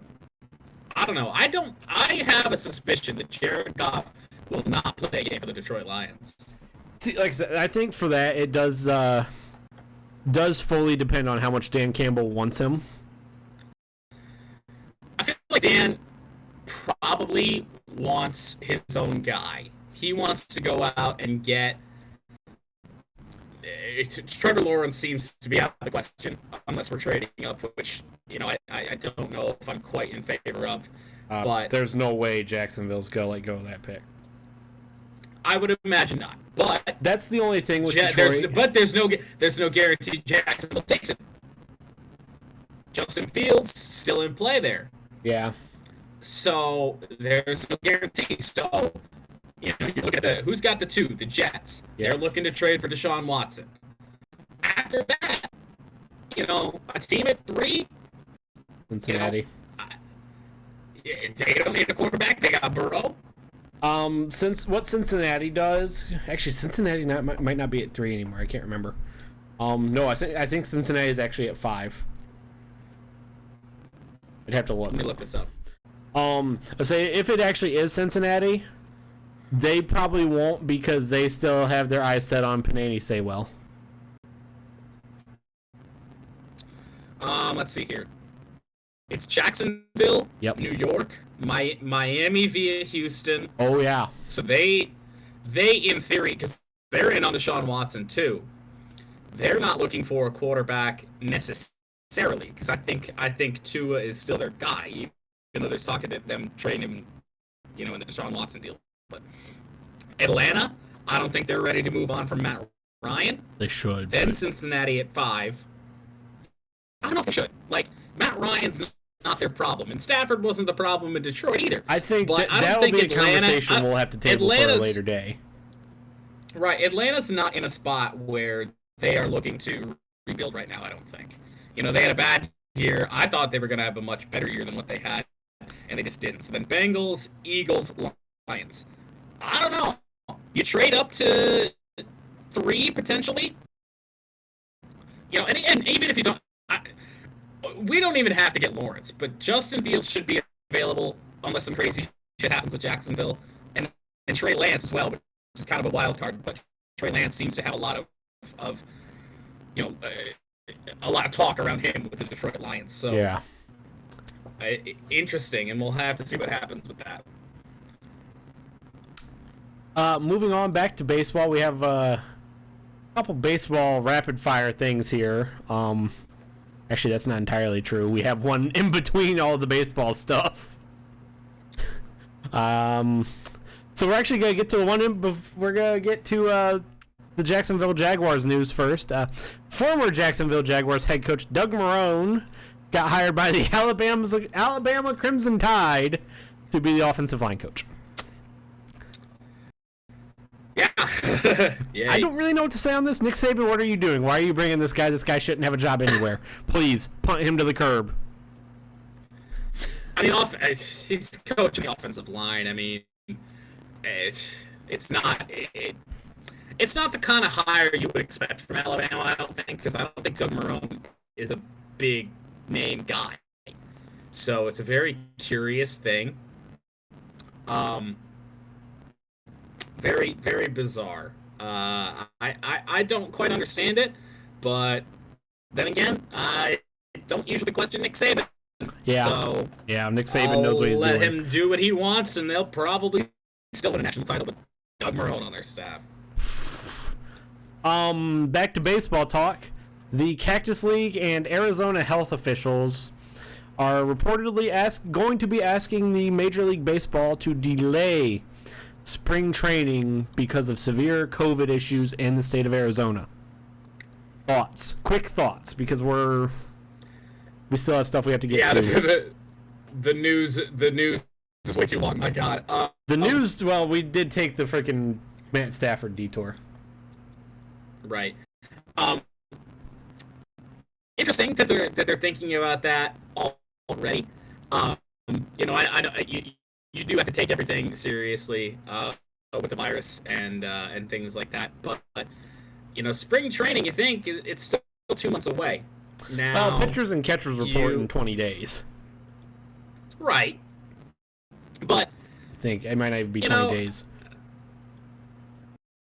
I would expect, you know, the MLB to have some decent protocol in place. I think their protocol, once it really settled in last year, worked well after the Marlins fiasco. 16 days, to be exact, by the way, on pitchers and catchers reporting. Yeah. Yeah. I think MLB's protocols worked. Either that or MLB players are smarter than in some other leagues, and they're not, you know, going out and, you know, getting, you know, at risk as much.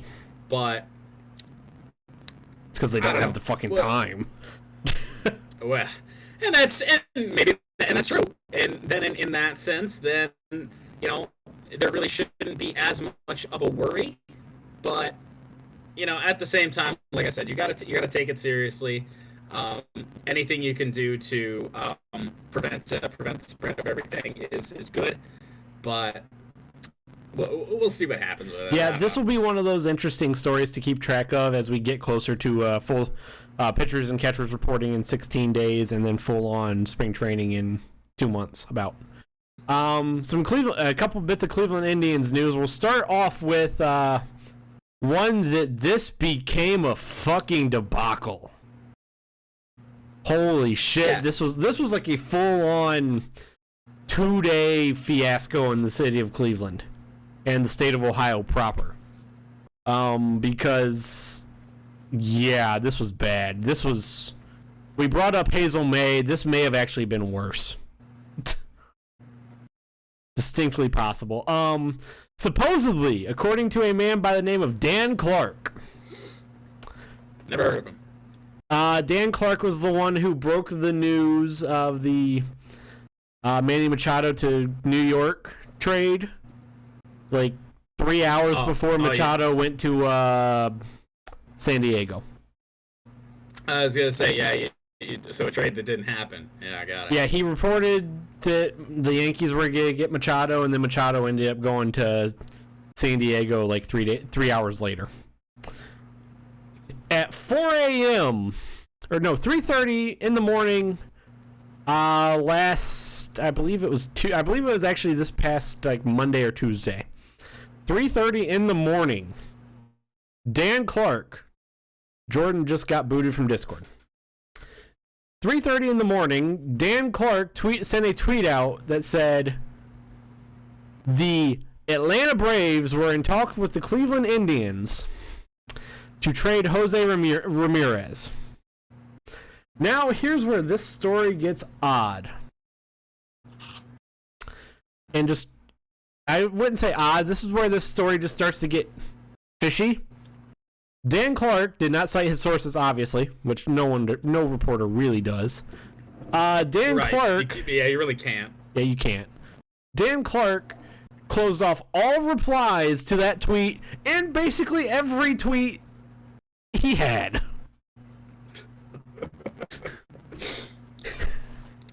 So this is Hazel May to a far a far grander extent. And this is also, I forget the name of the guy, but the guy that reported that the 49ers had offered 2 second-round picks and 2 third-round picks for Matthew Stafford, even that was in question, because I guess that guy isn't always the most accurate. And so who knows? Yeah. Can I just say, this is really all I gotta say on it, is that being first is not more important than being right. Because if you're first and you're wrong, then it turns out like this. Then you're just stupid. And hang on, I want to check Dan Clark real quick, because I think he's verified on Twitter. He is. He is verified. That's more than the goofball that wrote that Cleveland Browns article. 37 followers. Yeah. Okay, I give up on that. But anyway, here's where this story proceeds to get worse. Because there was nothing from the Cleveland Indians baseball team, people thought this was real. Even though nobody, because, well, first off, let's be honest, with the Dolan family as the owners of the Cleveland Indians franchise, that hasn't been out of question, believe it or not.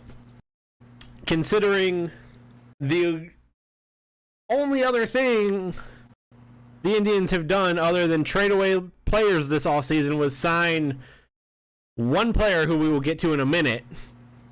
There was some people believed this, because there may have actually, I don't want to say there could have been credence to it, but there was at least Indians fans with a lot of the stuff that Paul Dolan or James Dolan or Paul Dolan, whatever Dolan brother it is that says it. I believe it's Paul. Yeah, it is Paul. Thank you. James is the fucking Knicks owner, I think.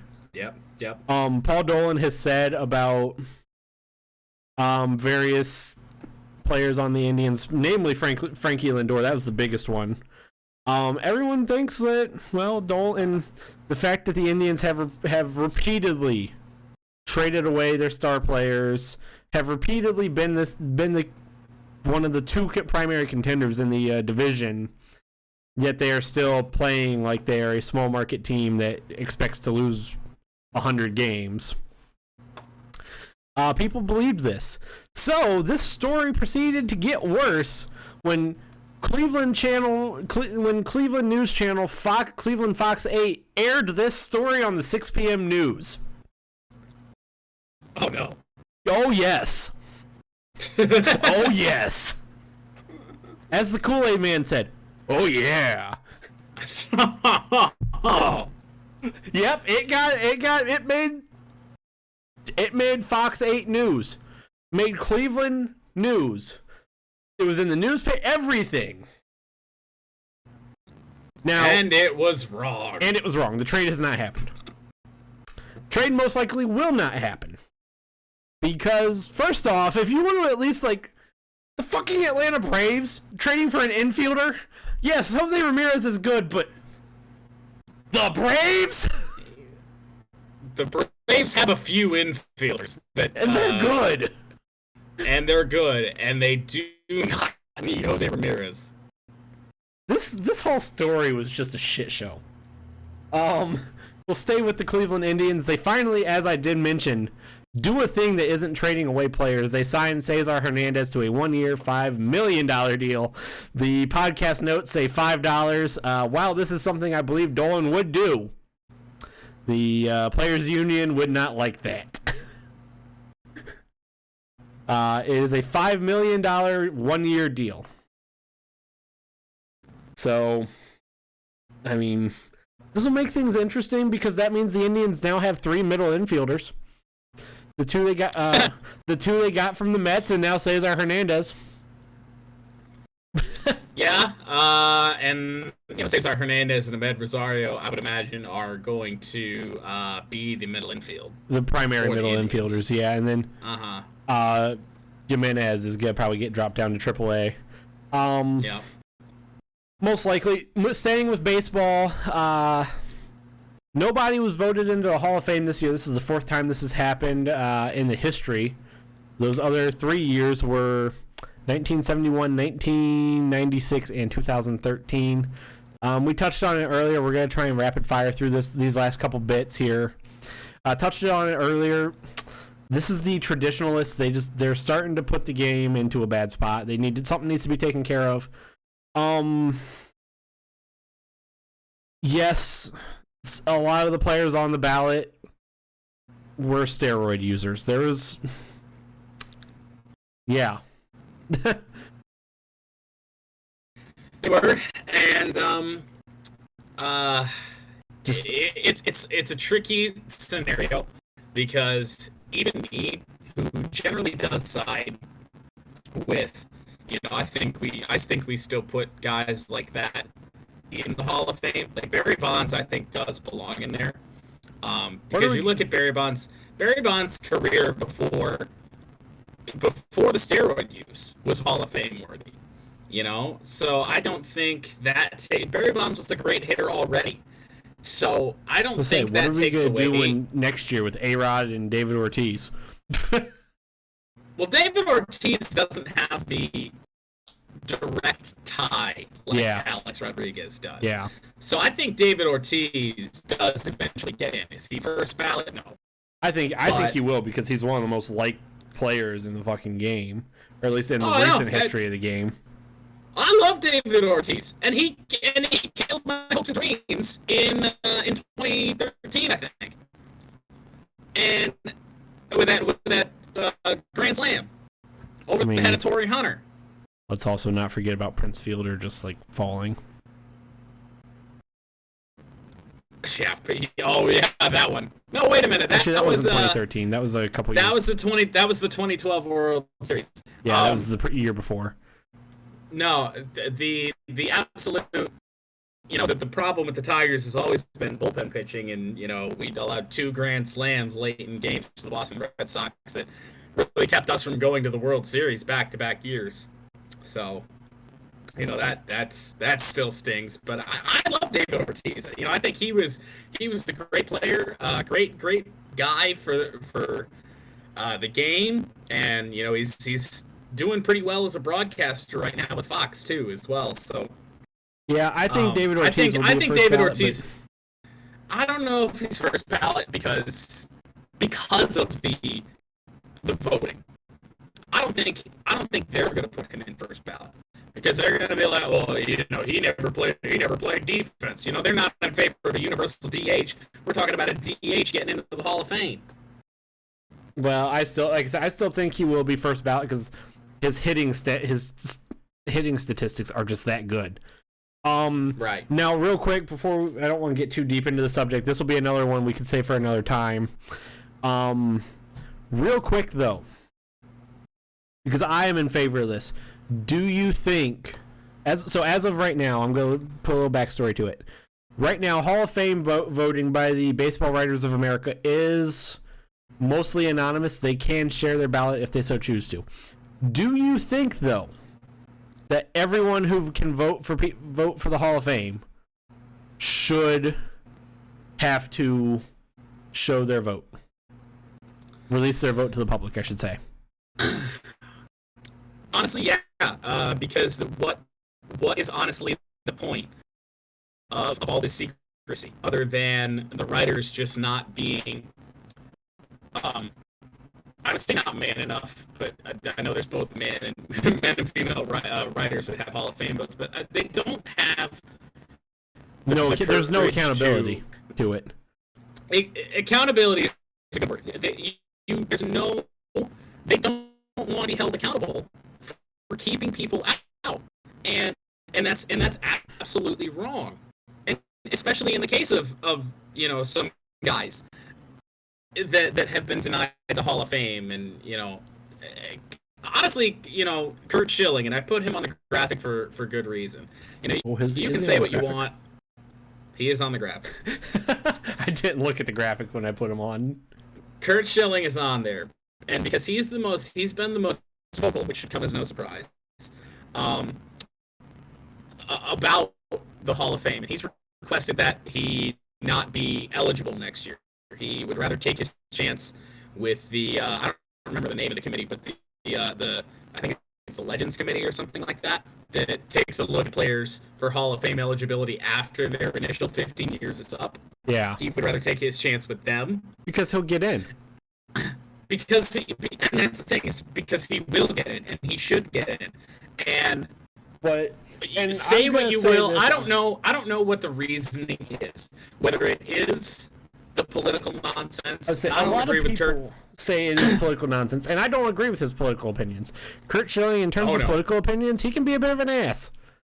I don't entirely agree with his political opinions, but this is the baseball end of the day, it's got nothing, Hall of Fame. It's got nothing to do with politics. It's got everything to do with baseball, and that's what it should have. And I don't know, and that's again another thing with anonymous ballots. Nobody's got to come out and defend. Hey, why aren't you voting for Curt Schilling? Why did he only get 71% of the vote to get in? And it's such a broken system, and I mean, you got guys like Alan Trammell, Jack Morris. Those are guys that had to rely on, at least for the Tigers, they had to rely on that Legends Committee to get in the Hall of Fame. And Jack Morris is 100% deserving. Alan Trammell was a bit more borderline. And then you got Trammell's middle infielder counterpart in Lou Whitaker, who's not in the Hall of Fame right now the Hall of Fame committee just looks over him. Yeah. And he deserves to be in there. I don't. It's a broken system. There's no Hall of Fame system in professional sports right now that's perfect. But MLB is clearly the worst, I think. And it's not even close. Yeah, it's bad. Moving on, this will probably be another one. The Hall of Fame talk will probably table for another day, post Super Bowl. Jason Witten, though, is finally officially set to retire. As of right now, again. This time it seems like it's going to be final. I would hope. I hope so for him. He's one of the great tight ends of the game, or modern era of the game, I should say. He intends on signing a one-day contract with the Cowboys to retire as a Dallas Cowboy. Good for him. Jason Witten, as I said, one of the great tight ends of the modern game. Please, however, do not come back to broadcasting. Or if you do it in a studio setting. Don't do it in a booth. I was going to say, just please do not put Witten back on Monday Night Football. Witten... Monday Night Football's not great right now, as it is. It just kind of feels pieced together with, guys ESPN had laying around in the closet. But Jason Witten and Joe Tessitore and Booger McFarland were the absolute worst. I want more Sergio. Monday Night Football, potentially not even just Monday Night Football broadcasting team, the worst professional football broadcasting team ever. And I hate a lot of people in broadcasting. Iron Eagle, Joe Buck. Joe Buck. We could go on. We could go on that for a long time, but we won't. No, that was just Iron Eagle. Just every time anything happens. Oh, well, it's great. But thank you. Yeah. Thank you for that. Ow. Yeah, it's kind of like for him. It's kind of like Jeff Gordon's. Oh, look at that! Now, to be fair, Jeff Gordon doesn't do that much anymore. Yeah. See, the thing is, the difference is Jeff Gordon learns. Iron Eagle thinks, is a great call. It's not.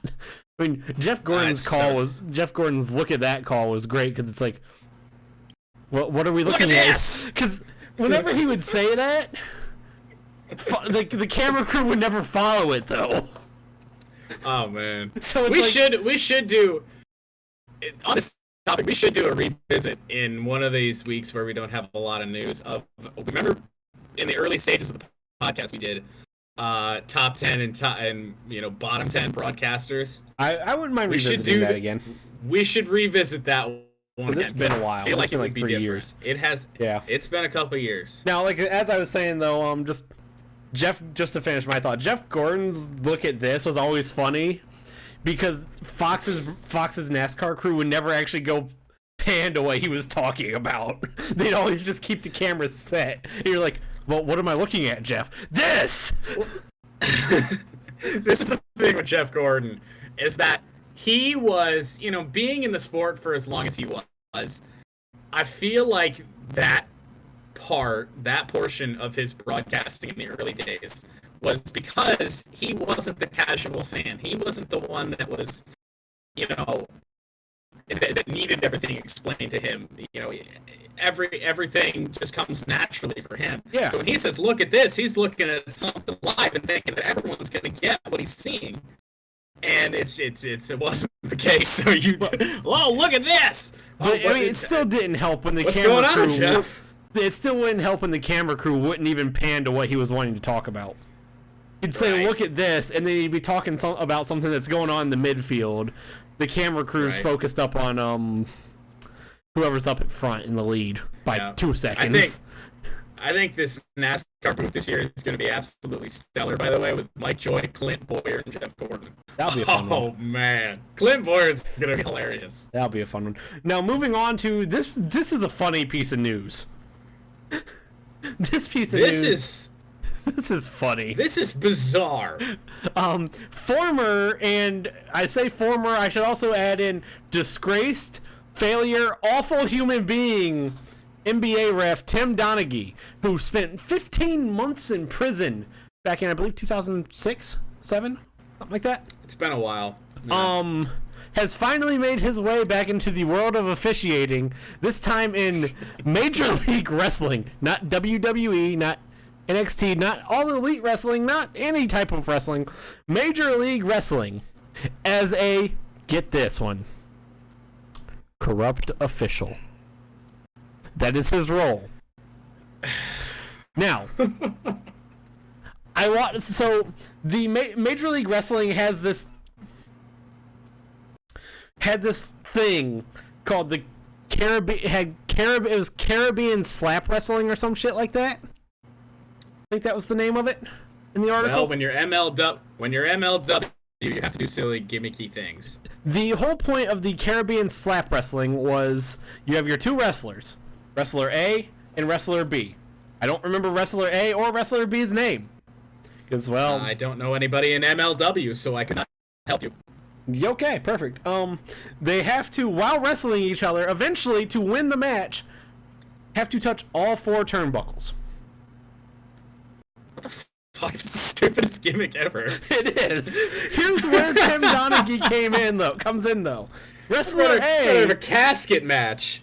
Here's where Tim Donaghy comes in. Wrestler A had touched 3 of the 4 turnbuckles. He was going to the last one. Tim Donaghy steps in front of the guy and starts pushing him, yelling at him and pushing him away from the turnbuckle, and Wrestler B comes in and touches it and wins. It was a shit show. I mean... Go Google it on YouTube. It's funny. It's worth a watch. This story is a fucking shit show. As I said, Tim Donaghy spent 15 months in prison for betting, or essentially he was staging games. He was betting on games that he officiated and had a hand in. He was essentially staging games so he could make more money. And he spent 15 months in prison because he was a corrupt official, a corrupt referee, and well, his role in Major League Wrestling is corrupt official. And now he gets to make a couple $100 per appearance with MLW, doing the exact same thing that he was doing as an NBA official. I almost brought something from the Facebook post about that into Stupid People Say Stupid Things, but it wasn't stupid enough. There was this guy trying to explain why this was good for Tim Donaghy using things he called his wrestling lingo, like heat. Oh, Tim Donaghy's using his heat to become famous. Heat is wrestling lingo for whatever. I can't remember. Heat would be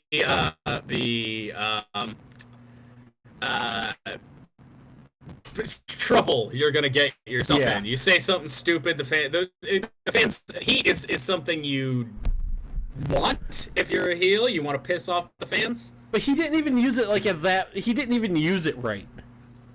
He's like, Tim Donaghy's gonna be a great heel. Heel is wrestling lingo, and then he used the term heel wrong.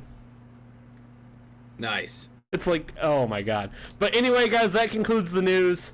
We're going on to mercifully, we had to take a detour because of the Matt Stafford breaking news. Yeah. NFC Conference Championship games were played this past weekend. We had the Tampa Bay Buccaneers and Green Bay Packers play the first game on Sunday. The Tampa Bay Buccaneers won 31-26.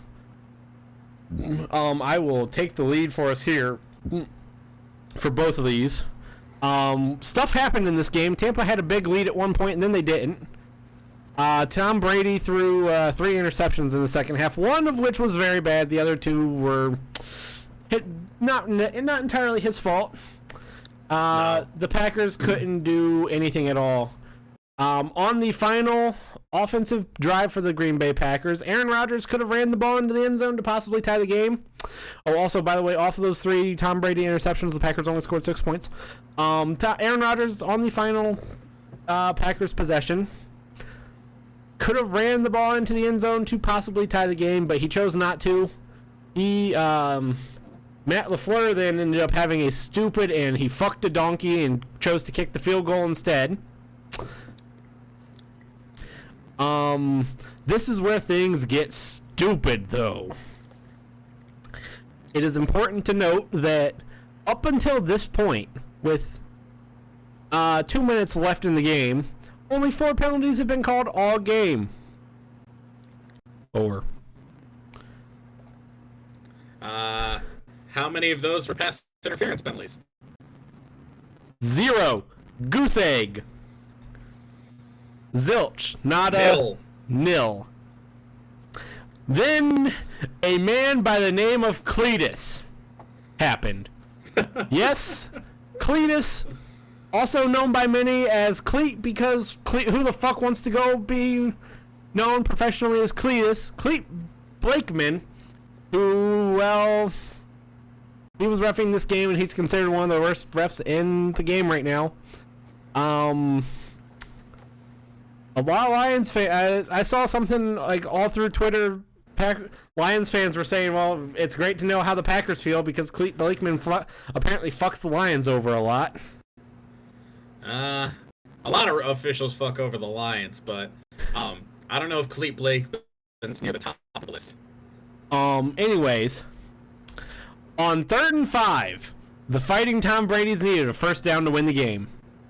Tom Brady drops back to throw for whatever reason. Bruce Arena thought it was a... Bruce Arena? Bruce Arena, yes, I just said that. Wow. Oh, man, I didn't know Bruce Arena was coaching that kind of football. Bruce Arians. Wow. Wow. Thought it was a good idea to throw the ball instead of run because, well, the Packers' defense wasn't really stopping the run either. They thought it was a good idea to have Tom Brady drop back to throw, even though Tom Brady had thrown 3 interceptions in less than 2 quarters of football. The pass was incomplete. But after about almost 2 minutes of deliberation by the refs and a lot of complaining by various people on Tampa's sideline and players who for the Tampa Bay Buccaneers, the back judge from 60 yards away arm punted a flag in. Pass interference on the Packers. Again, and now I will say, it was pass interference. It was very weak. It was a weak call because Tom Brady also overthrew the receiver. I'll be quick with this because I know you're still on your spiel, but was it weak?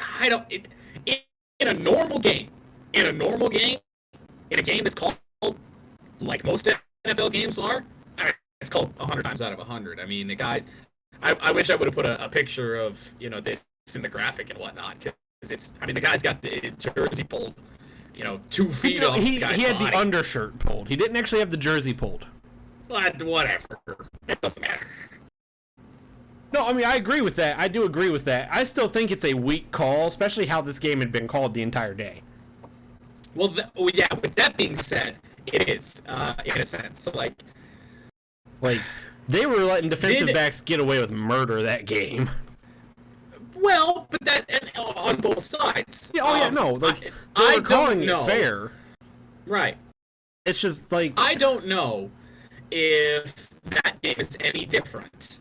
Because, like I said, and like it's well known, that game was called so differently the entire game, and they were getting away, both teams were getting away with it. I don't know if it really changes the result. Now, this last call actually being called, who's to say? Nobody's going to ever know if Green Bay would have gotten a stop and things might have been different. They might have come back and won the game.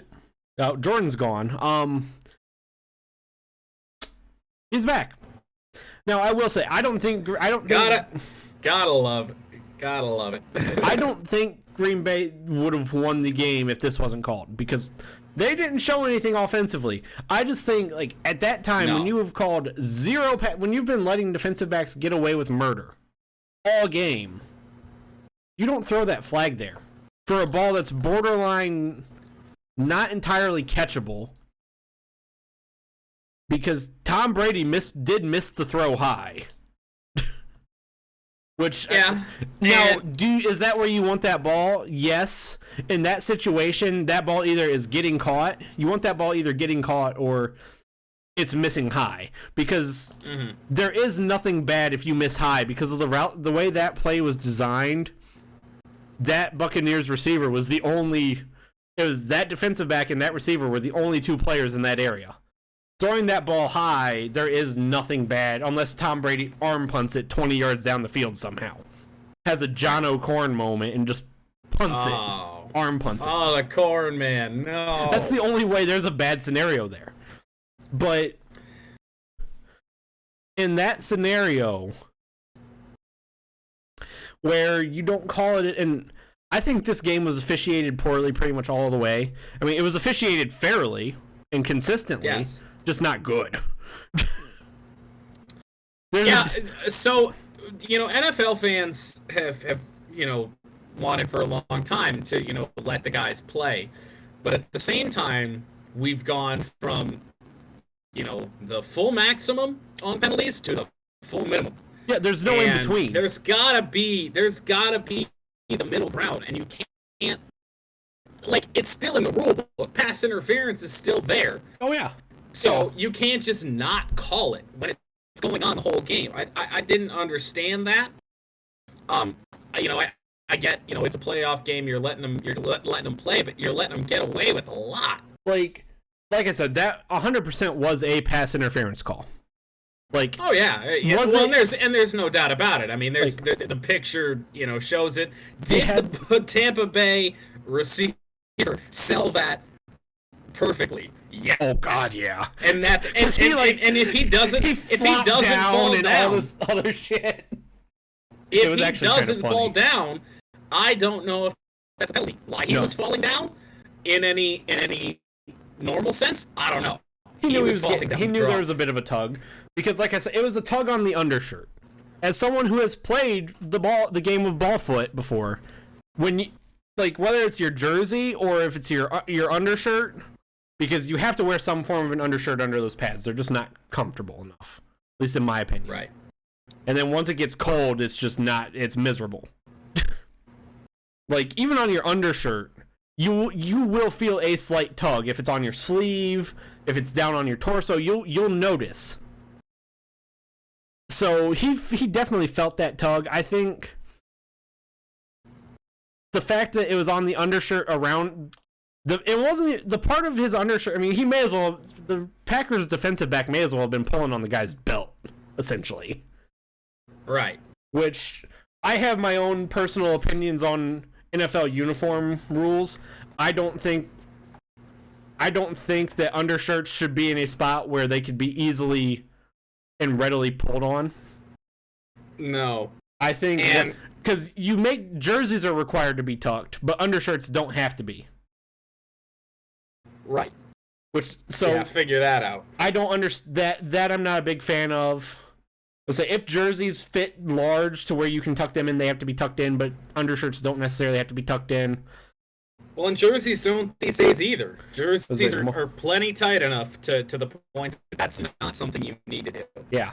So like I said, I have my own opinions on that, but we're not even going to get into that. The NFL has a bunch of stupid fucking rules and regulations. Yeah.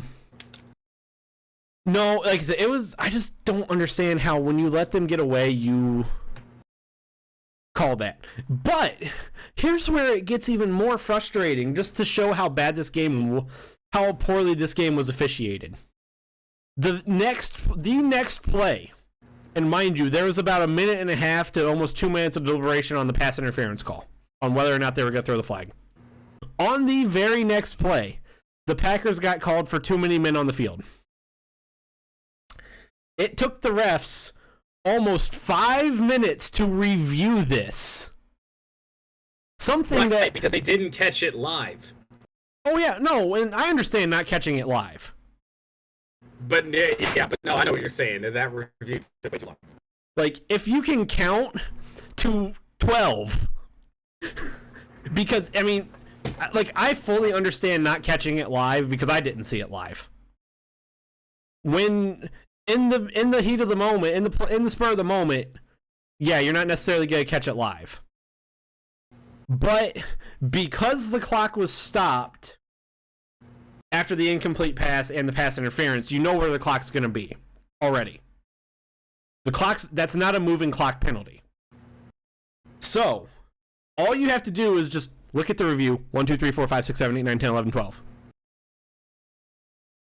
Okay, there's 12 people. There was I think there was like 1:30 on the clock before the play had started. 1:30 on the clock, move the ball forward 5 yards. Packers get their timeout back. That means nothing anyway at this point. The whole funny thing about this, Aaron Rodgers went in search of Clete Blakeman and was yelling at, like, I'm sure it was a profanity-laced triad. Oh yeah, I'm sure. End of the day, the Fighting Tom Brady's win. They're going to the Super Bowl. Green Bay Packers, they didn't have to travel very far because they played in Green Bay, so they just hopped in their cars and went home, and Aaron Rodgers might not play for the Packers ever again. Oops. On the Clete Blakeman part, people are saying this is Cletus Blakeman's worst called NFL games. It is his worst called NFL game, and apparently, according to the internet, he has a lot of bad ones. Apparently, the general consensus with people on the internet is that he is the worst ref in the NFL right now.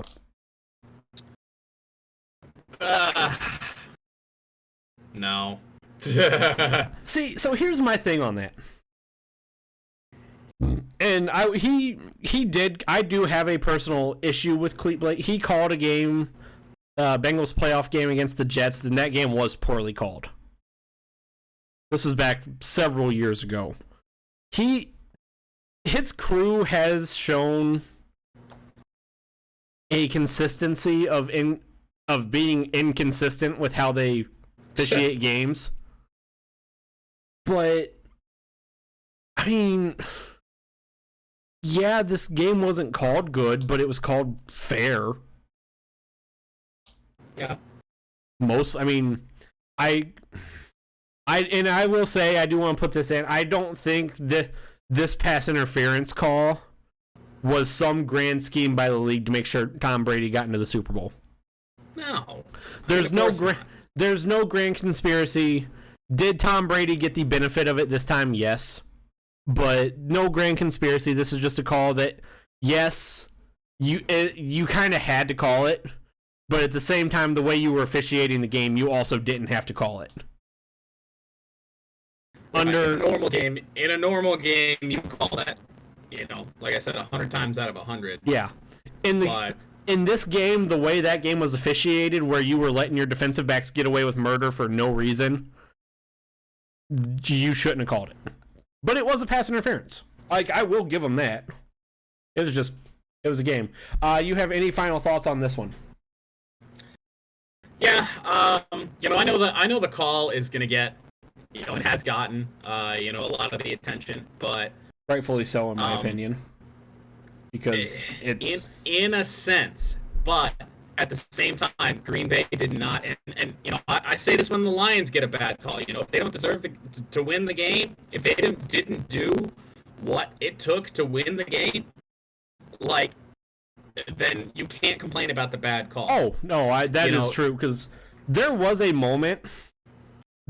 stretch of this game where it looked like with Tom Brady was throwing those interceptions, the Tampa offense couldn't do fuck all.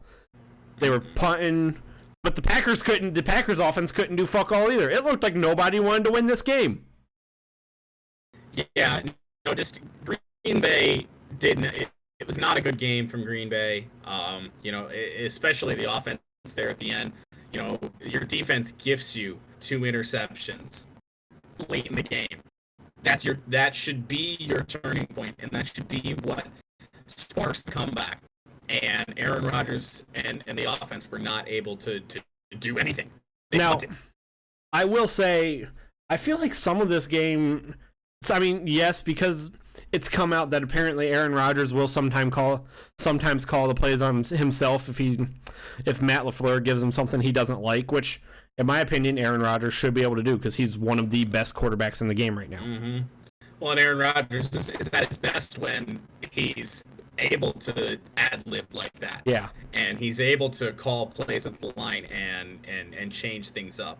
Like, that's what makes Aaron Rodgers, because nobody does it like he does. Yeah. But now, with that being said, I do really think, because I really feel like some of this game also has to go on Matt LaFleur, though. Because he did not, he didn't call a great second half either.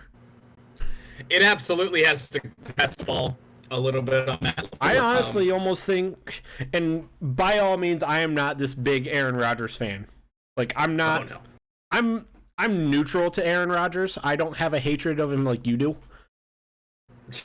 Well, obviously. Well, my hatred towards Aaron Rodgers is just that he's so good and he beats the Lions a lot. Well, you gotta think Matt Patricia didn't even win a division game when he was there. No, but like, even you go back all the way to when Jim Schwartz was here, we weren't winning a lot against Green Bay. Yeah, and and it stems a little bit. A lot of my hatred goes towards that face mask call where he got the phantom face mask and was able to throw a Hail Mary, and it's one of the defining moments of his career that shouldn't have happened. Yeah. No, so, like, my thing, and Matt LaFleur and Aaron Rodgers don't seem like they have a good relationship, first off. Not right now, no. I think more of this game needs to go on Matt LaFleur than Aaron Rodgers. When you are the primary offensive play caller, even though, yes, your quarterback will go out there and call his own plays, especially at the line, when you're the primary play caller at what has been the biggest stage of the season so far for your team, you need to have plays. You need to have plays, especially after having a full season of film. You should know what Tampa's going to do. And Matt LaFleur, the offensive play call in that game just looked awful. It wasn't good, and and back to my major closing point on this game is that like I said, a lot of the attention is going to go on that call, but more attention, honestly, should go for him, Matt LaFleur, not letting Aaron Rodgers go for it on 4th down, because the 3 does you no good. Yeah. Like, he was trusting his defense, which, you can say what you will about that. But the defense was playing good in the second half. They were, but at the same time, you're inside the 10. Yeah, oh yeah. With Aaron Rodgers. In the NFC title game. There was a lot of plays that they called, that the Packers called, that were almost like restrictive to Aaron Rodgers had to do what LaFleur wanted. Like, there was a lot of scenarios where it didn't seem like he had options to, oh, hey, we're going to do this instead. Especially in those final couple drives. So moving on, though, we're going to move on to a game that, well, this had a lot less controversy for the most part. For the most part. Until the end there. The Kansas City Chiefs played the Buffalo Bills at the late slot. This game was... this was a game at one point. The Buffalo Bills had a 9-0 lead after the first quarter, but that lead went the way of the dodo because the Kansas City Chiefs offense, they did what the Kansas City Chiefs offense does, and they scored a shit ton of points quickly. Tyreek Hill was essentially untouchable, and the only reason he ever really got tackled is because he ended up stepping out of bounds on accident. Oops. And the Buffalo Bills offense couldn't fight their way out of a wet pair of jorts. Oh. The Buffalo... Here's Bills how the Mafia doesn't deserve the jorts. Here's how... That Bills offense does, though, after how they played. Buffalo started off that offense is good enough to beat any other team but that Kansas City Chiefs team. Yeah. I mean, Buffalo's offense started off with 9 points. They went off. Nine. Nothing. Fourth quarter comes around. 9 more. Or, well, 12 more. Yeah. 12 more. I'm sorry. They started off with 9 and they ended with 9. Everything in the second and third quarters, they got outscored a lot to 0. I believe it was 38-0. No, because the Chiefs did score 1 in the fourth quarter. All right. Yes. So after the first quarter, they got outscored 38-12. A lot to a little. Ouch. Well, and my, Kansas City does this. They play from behind so well, and they fall behind early a lot. And they did it. They did it last year, and they did it again this year, and it's just no problem for them. Like, they trust their offense. Their defense eventually gets it going. Well, so here's the first off. It's an odd way to play. First off, once that offense scores 1 touchdown, they're scoring a bazillion. You ain't stopping. What did they even have a punter for? They haven't punted since they've punted once since the last Super Bowl. What's the point? Mm-hmm. In the postseason, but yeah, why even have a kicker? You don't kick field goal. They don't kick field goals. They just, oh hey, we want to score a touchdown. Right. Tyreek's down there somewhere. Let's just say, fuck it and go for 2 on every touchdown. Fuck, they may as well because it'll work. Patrick Mahomes will take 3 steps. He'll take it out of shotgun, take a step backwards. Travis Kelce will run right in front of him. He'll shovel it past to Kelce. Kelce will fall forward for the 3 yards. It's gonna work because you ain't stopping that. Pretty much tank. Works every time. Anyways, really the only reason that this game stayed exciting to watch is because, well, the Chiefs' offense is fun to watch. The officiating in this game, for the most part, wasn't bad, considering, well, Bill Vinovich was also the ref, and he sucks fuck. Now, I want to, real quick, how is it every year, like, the AFC and NFC championship games, why does it always seem like the refs are always bad? Or at least they are... Because NFL officials in general are bad. Yeah, that is true. So it's sad that the best thing that we got, you should be having your best crews work the postseason games, and they probably do. And yet, they're still just that bad. Yeah. The officiating was very good until the last Bills offensive possession, when two Buffalo Bills linemen got unhappy that Josh Allen got sacked for like 37 yards for a loss of 37, and then stood over after Josh Allen threw a ball at the linebacker that sacked him's head. Mm-hmm. Both Buffalo Bills players got personal fouls. So well, actually, here's the thing though. The defender, I can't remember who the defender was. For the Chiefs he also got a personal foul. So the 4 personal fouls that ensued were all offsetting, so those didn't count somehow. Which is absolutely stupid, because those like offsetting penalties shouldn't work like that. When one team's got a whole bunch of penalty yards to a whole little penalty yards, why are those penalties offsetting if those penalties are worth more yardage? The Kansas City Chiefs had one personal foul penalty on that situation, so for 15 yards. The Buffalo Bills had 3 personal fouls for 50, because there was another one that was thrown in there too, because I think Josh Allen also got one. Josh Allen, the player that initially hit the guy, and then over Josh Allen, and then the other guy that came in. The other guy that came in, and it was real hot. He tried to throw a punch and then he missed. Yeah. Those 2 linemen should have gotten ejected, but they didn't. Yeah, absolutely. Honestly, I get that, this might be a little soft. I thought Josh Allen should have been ejected. Like, I mean, throwing the ball at your opponent when you're down like that is just not good. And then it started the whole thing. That's what started everything. It just would have been fine had that not happened. And so I feel like you have to, like, that's the cause of everything. So how are you just going to let him continue to play? I would have been...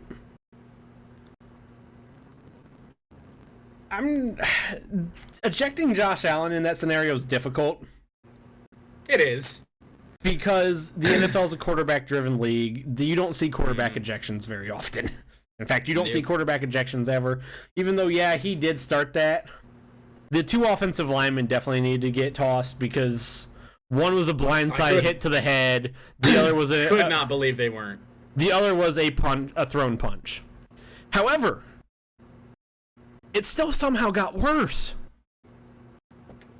It's still because the 30 some odd yard sack that Josh Allen took, the Bills had to punt, obviously. Yes. The Chiefs, or actually I think they went for it and they still didn't get it. But I digress. Because it was 4th and a literal mile. It may as well have been 4th and a literal mile. Buffalo was back. The Bills were back in Buffalo, and they had to get a first down in Kansas City. Mm-hmm. Kansas City's offense gets the ball. It's a handoff. First play is a handoff. 8-yard gain.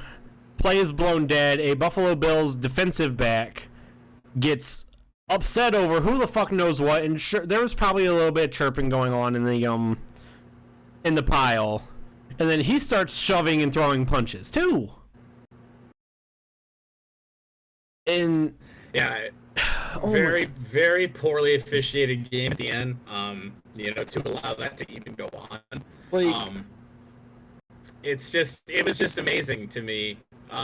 First off, that's how Buffalo wanted to take out their aggressions of getting blown out in the championship game and everything. Because it's not a good look. Period. Especially for the NFL, because that was the primetime national TV. I mean, well, they were both national TV. That was the primetime slot, and that game. I mean, it wasn't a great game because it was a fucking 2-score game. It was a blowout. 3-score? No, not quite 3-score. Buffalo got it close at the end, or what? Yeah, with the meaningless touchdown at the end. It was it was still a blowout. And that's how this game though is going to end. Is going to be remembered is that final 3 minutes. And the final about 3 minutes of this game drug on because Bill Whatabitch, also known as Bill Vinovich, and the rest of the officiating crew lost control of this game. And that's really the only way to describe it is just lose control.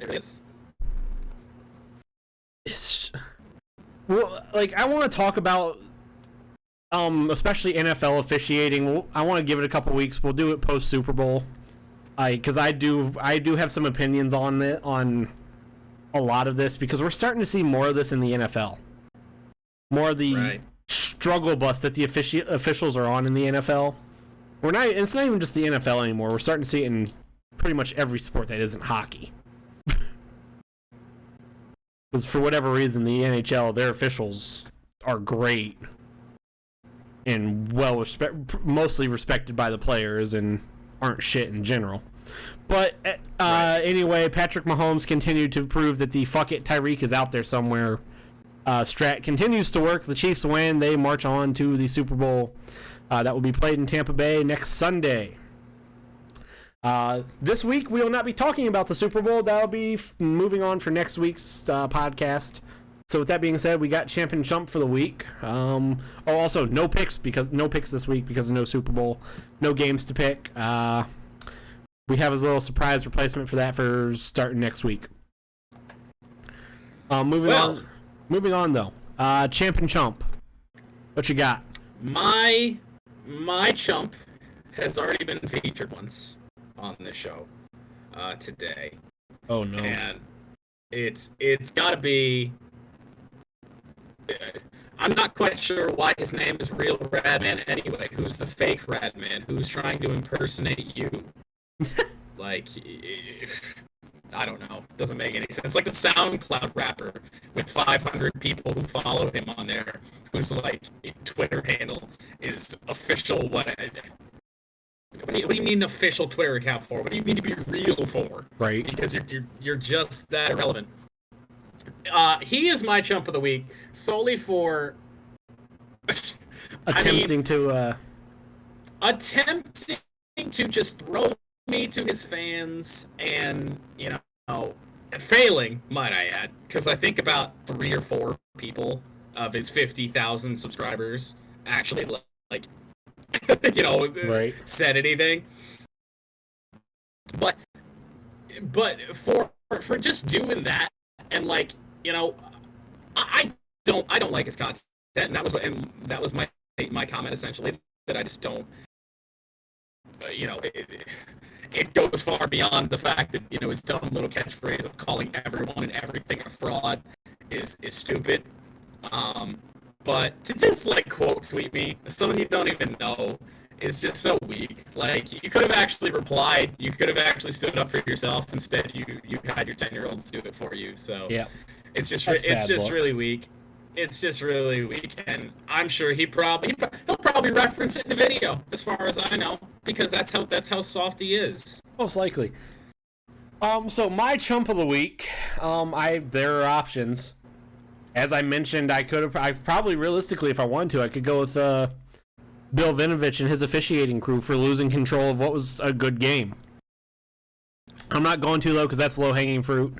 And this still it's still not as bad as the Dan Clark tweet about the Braves and the Indians in trade talks to move Jose Ramirez, when there was zero, and I mean zero, credible, relevant sources and talk about this occurring. Dan Clark, you were my chump of the week. Jordan, who's your champ of the week? Well, until the show started, I didn't actually have one. I was thinking, all throughout and figuring where I could go. And mine's going to be Matthew Stafford for a couple of reasons. He gets to go to an LA team that is the best team that he's ever gotten to play for. The Lions never put anything like that together for him.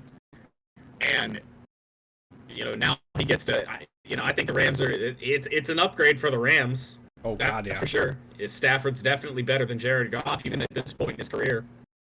So, that's pretty big for him. But he's going to be my champ of the week just for the 12 seasons that he did play in Detroit.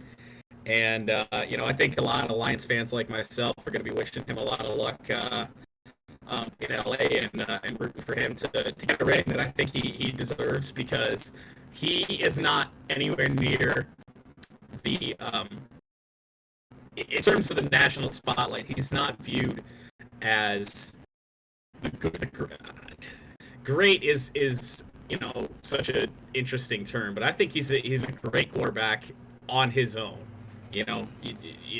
just based off skill. and I think that he's gonna give it a good shot with the LA Rams these next couple of years, and we'll see what happens. But like I said, I think a lot of Lions fans are like myself, and that we're hoping he goes and gets it done. Well, that's a good champ of the week. Mine is interesting because he's someone I'm not particularly fond of, but he did something. He proved me wrong. I'm going with Tom Brady. Oh, something I figured going into the season that even though he's Tom Brady, the Bucks still, even though he didn't get put on a great team. Let's put that aside, right? The Buccaneers were not a fantastic team. They only won like 6 games last year. Now, they lost a lot of games. They lost 10 games because Jameis Winston tried the Patrick Mahomes strat of fuck it, Tyreek's out there, when Tyreek was not in fact out there for the Buccaneers. When Jameis Winston was just throwing to any rando receiver that may have been out there. But Tom Brady proved me wrong. I did not think that he's proved me wrong twice this postseason alone, actually. I did not think the Buccaneers would make it to this spot, but they did. And Tom Brady, on last week's episode, last week's show, I said Tom Brady had to play better than Aaron Rodgers. And he did. So, for just this once, Tom Brady is my champ of the week. Whoa. Yep. Just this one time. There's a shocker. Yep, just this once. Tom Brady probably won't ever be my champ of the week ever again. Ever. What if he's still playing 20 years from now and is winning his 15th Super Bowl? Then most likely. Then he will, yes. Because at that point he'd be 60, 62. Yep. Yeah, at that point then maybe. Okay, one for the road. One for the road in the first week that doesn't have football. A form of football. What is your one for the road? My one for the road is going to be the WWE Royal Rumble this Sunday, tomorrow. Literally, it'll be done by this time tomorrow. I actually, I was torn for one for the road this week, but I'm going to go with the Royal Rumble, given that my other potential one for the road was the Rolex 24 at Daytona, which is currently going on, and it's about half over already. Yeah. So I don't know if that quite counts. So I'm going to go with the Royal Rumble. Definitely WWE's, I think, most interesting pay-per-view of the year. You really never know what could happen. Just so much opportunity. And, you look at where WWE was last year before Drew McIntyre won the Rumble and has gone on the run that he has. And it's really been carrying the company through, the pandemic and everything like that. And it's just the amount of opportunity and the amount of excitement that comes around with this is great. It's not WrestleMania. It's not the over the top stupidity of WrestleMania. I think it is the most entertaining pay-per-view of the year in terms of WWE. So that's definitely going to be my one for the road. And if we don't get on to play NHL 21, aka Jorts, until after about 11, that's probably why. Perfectly fine with me.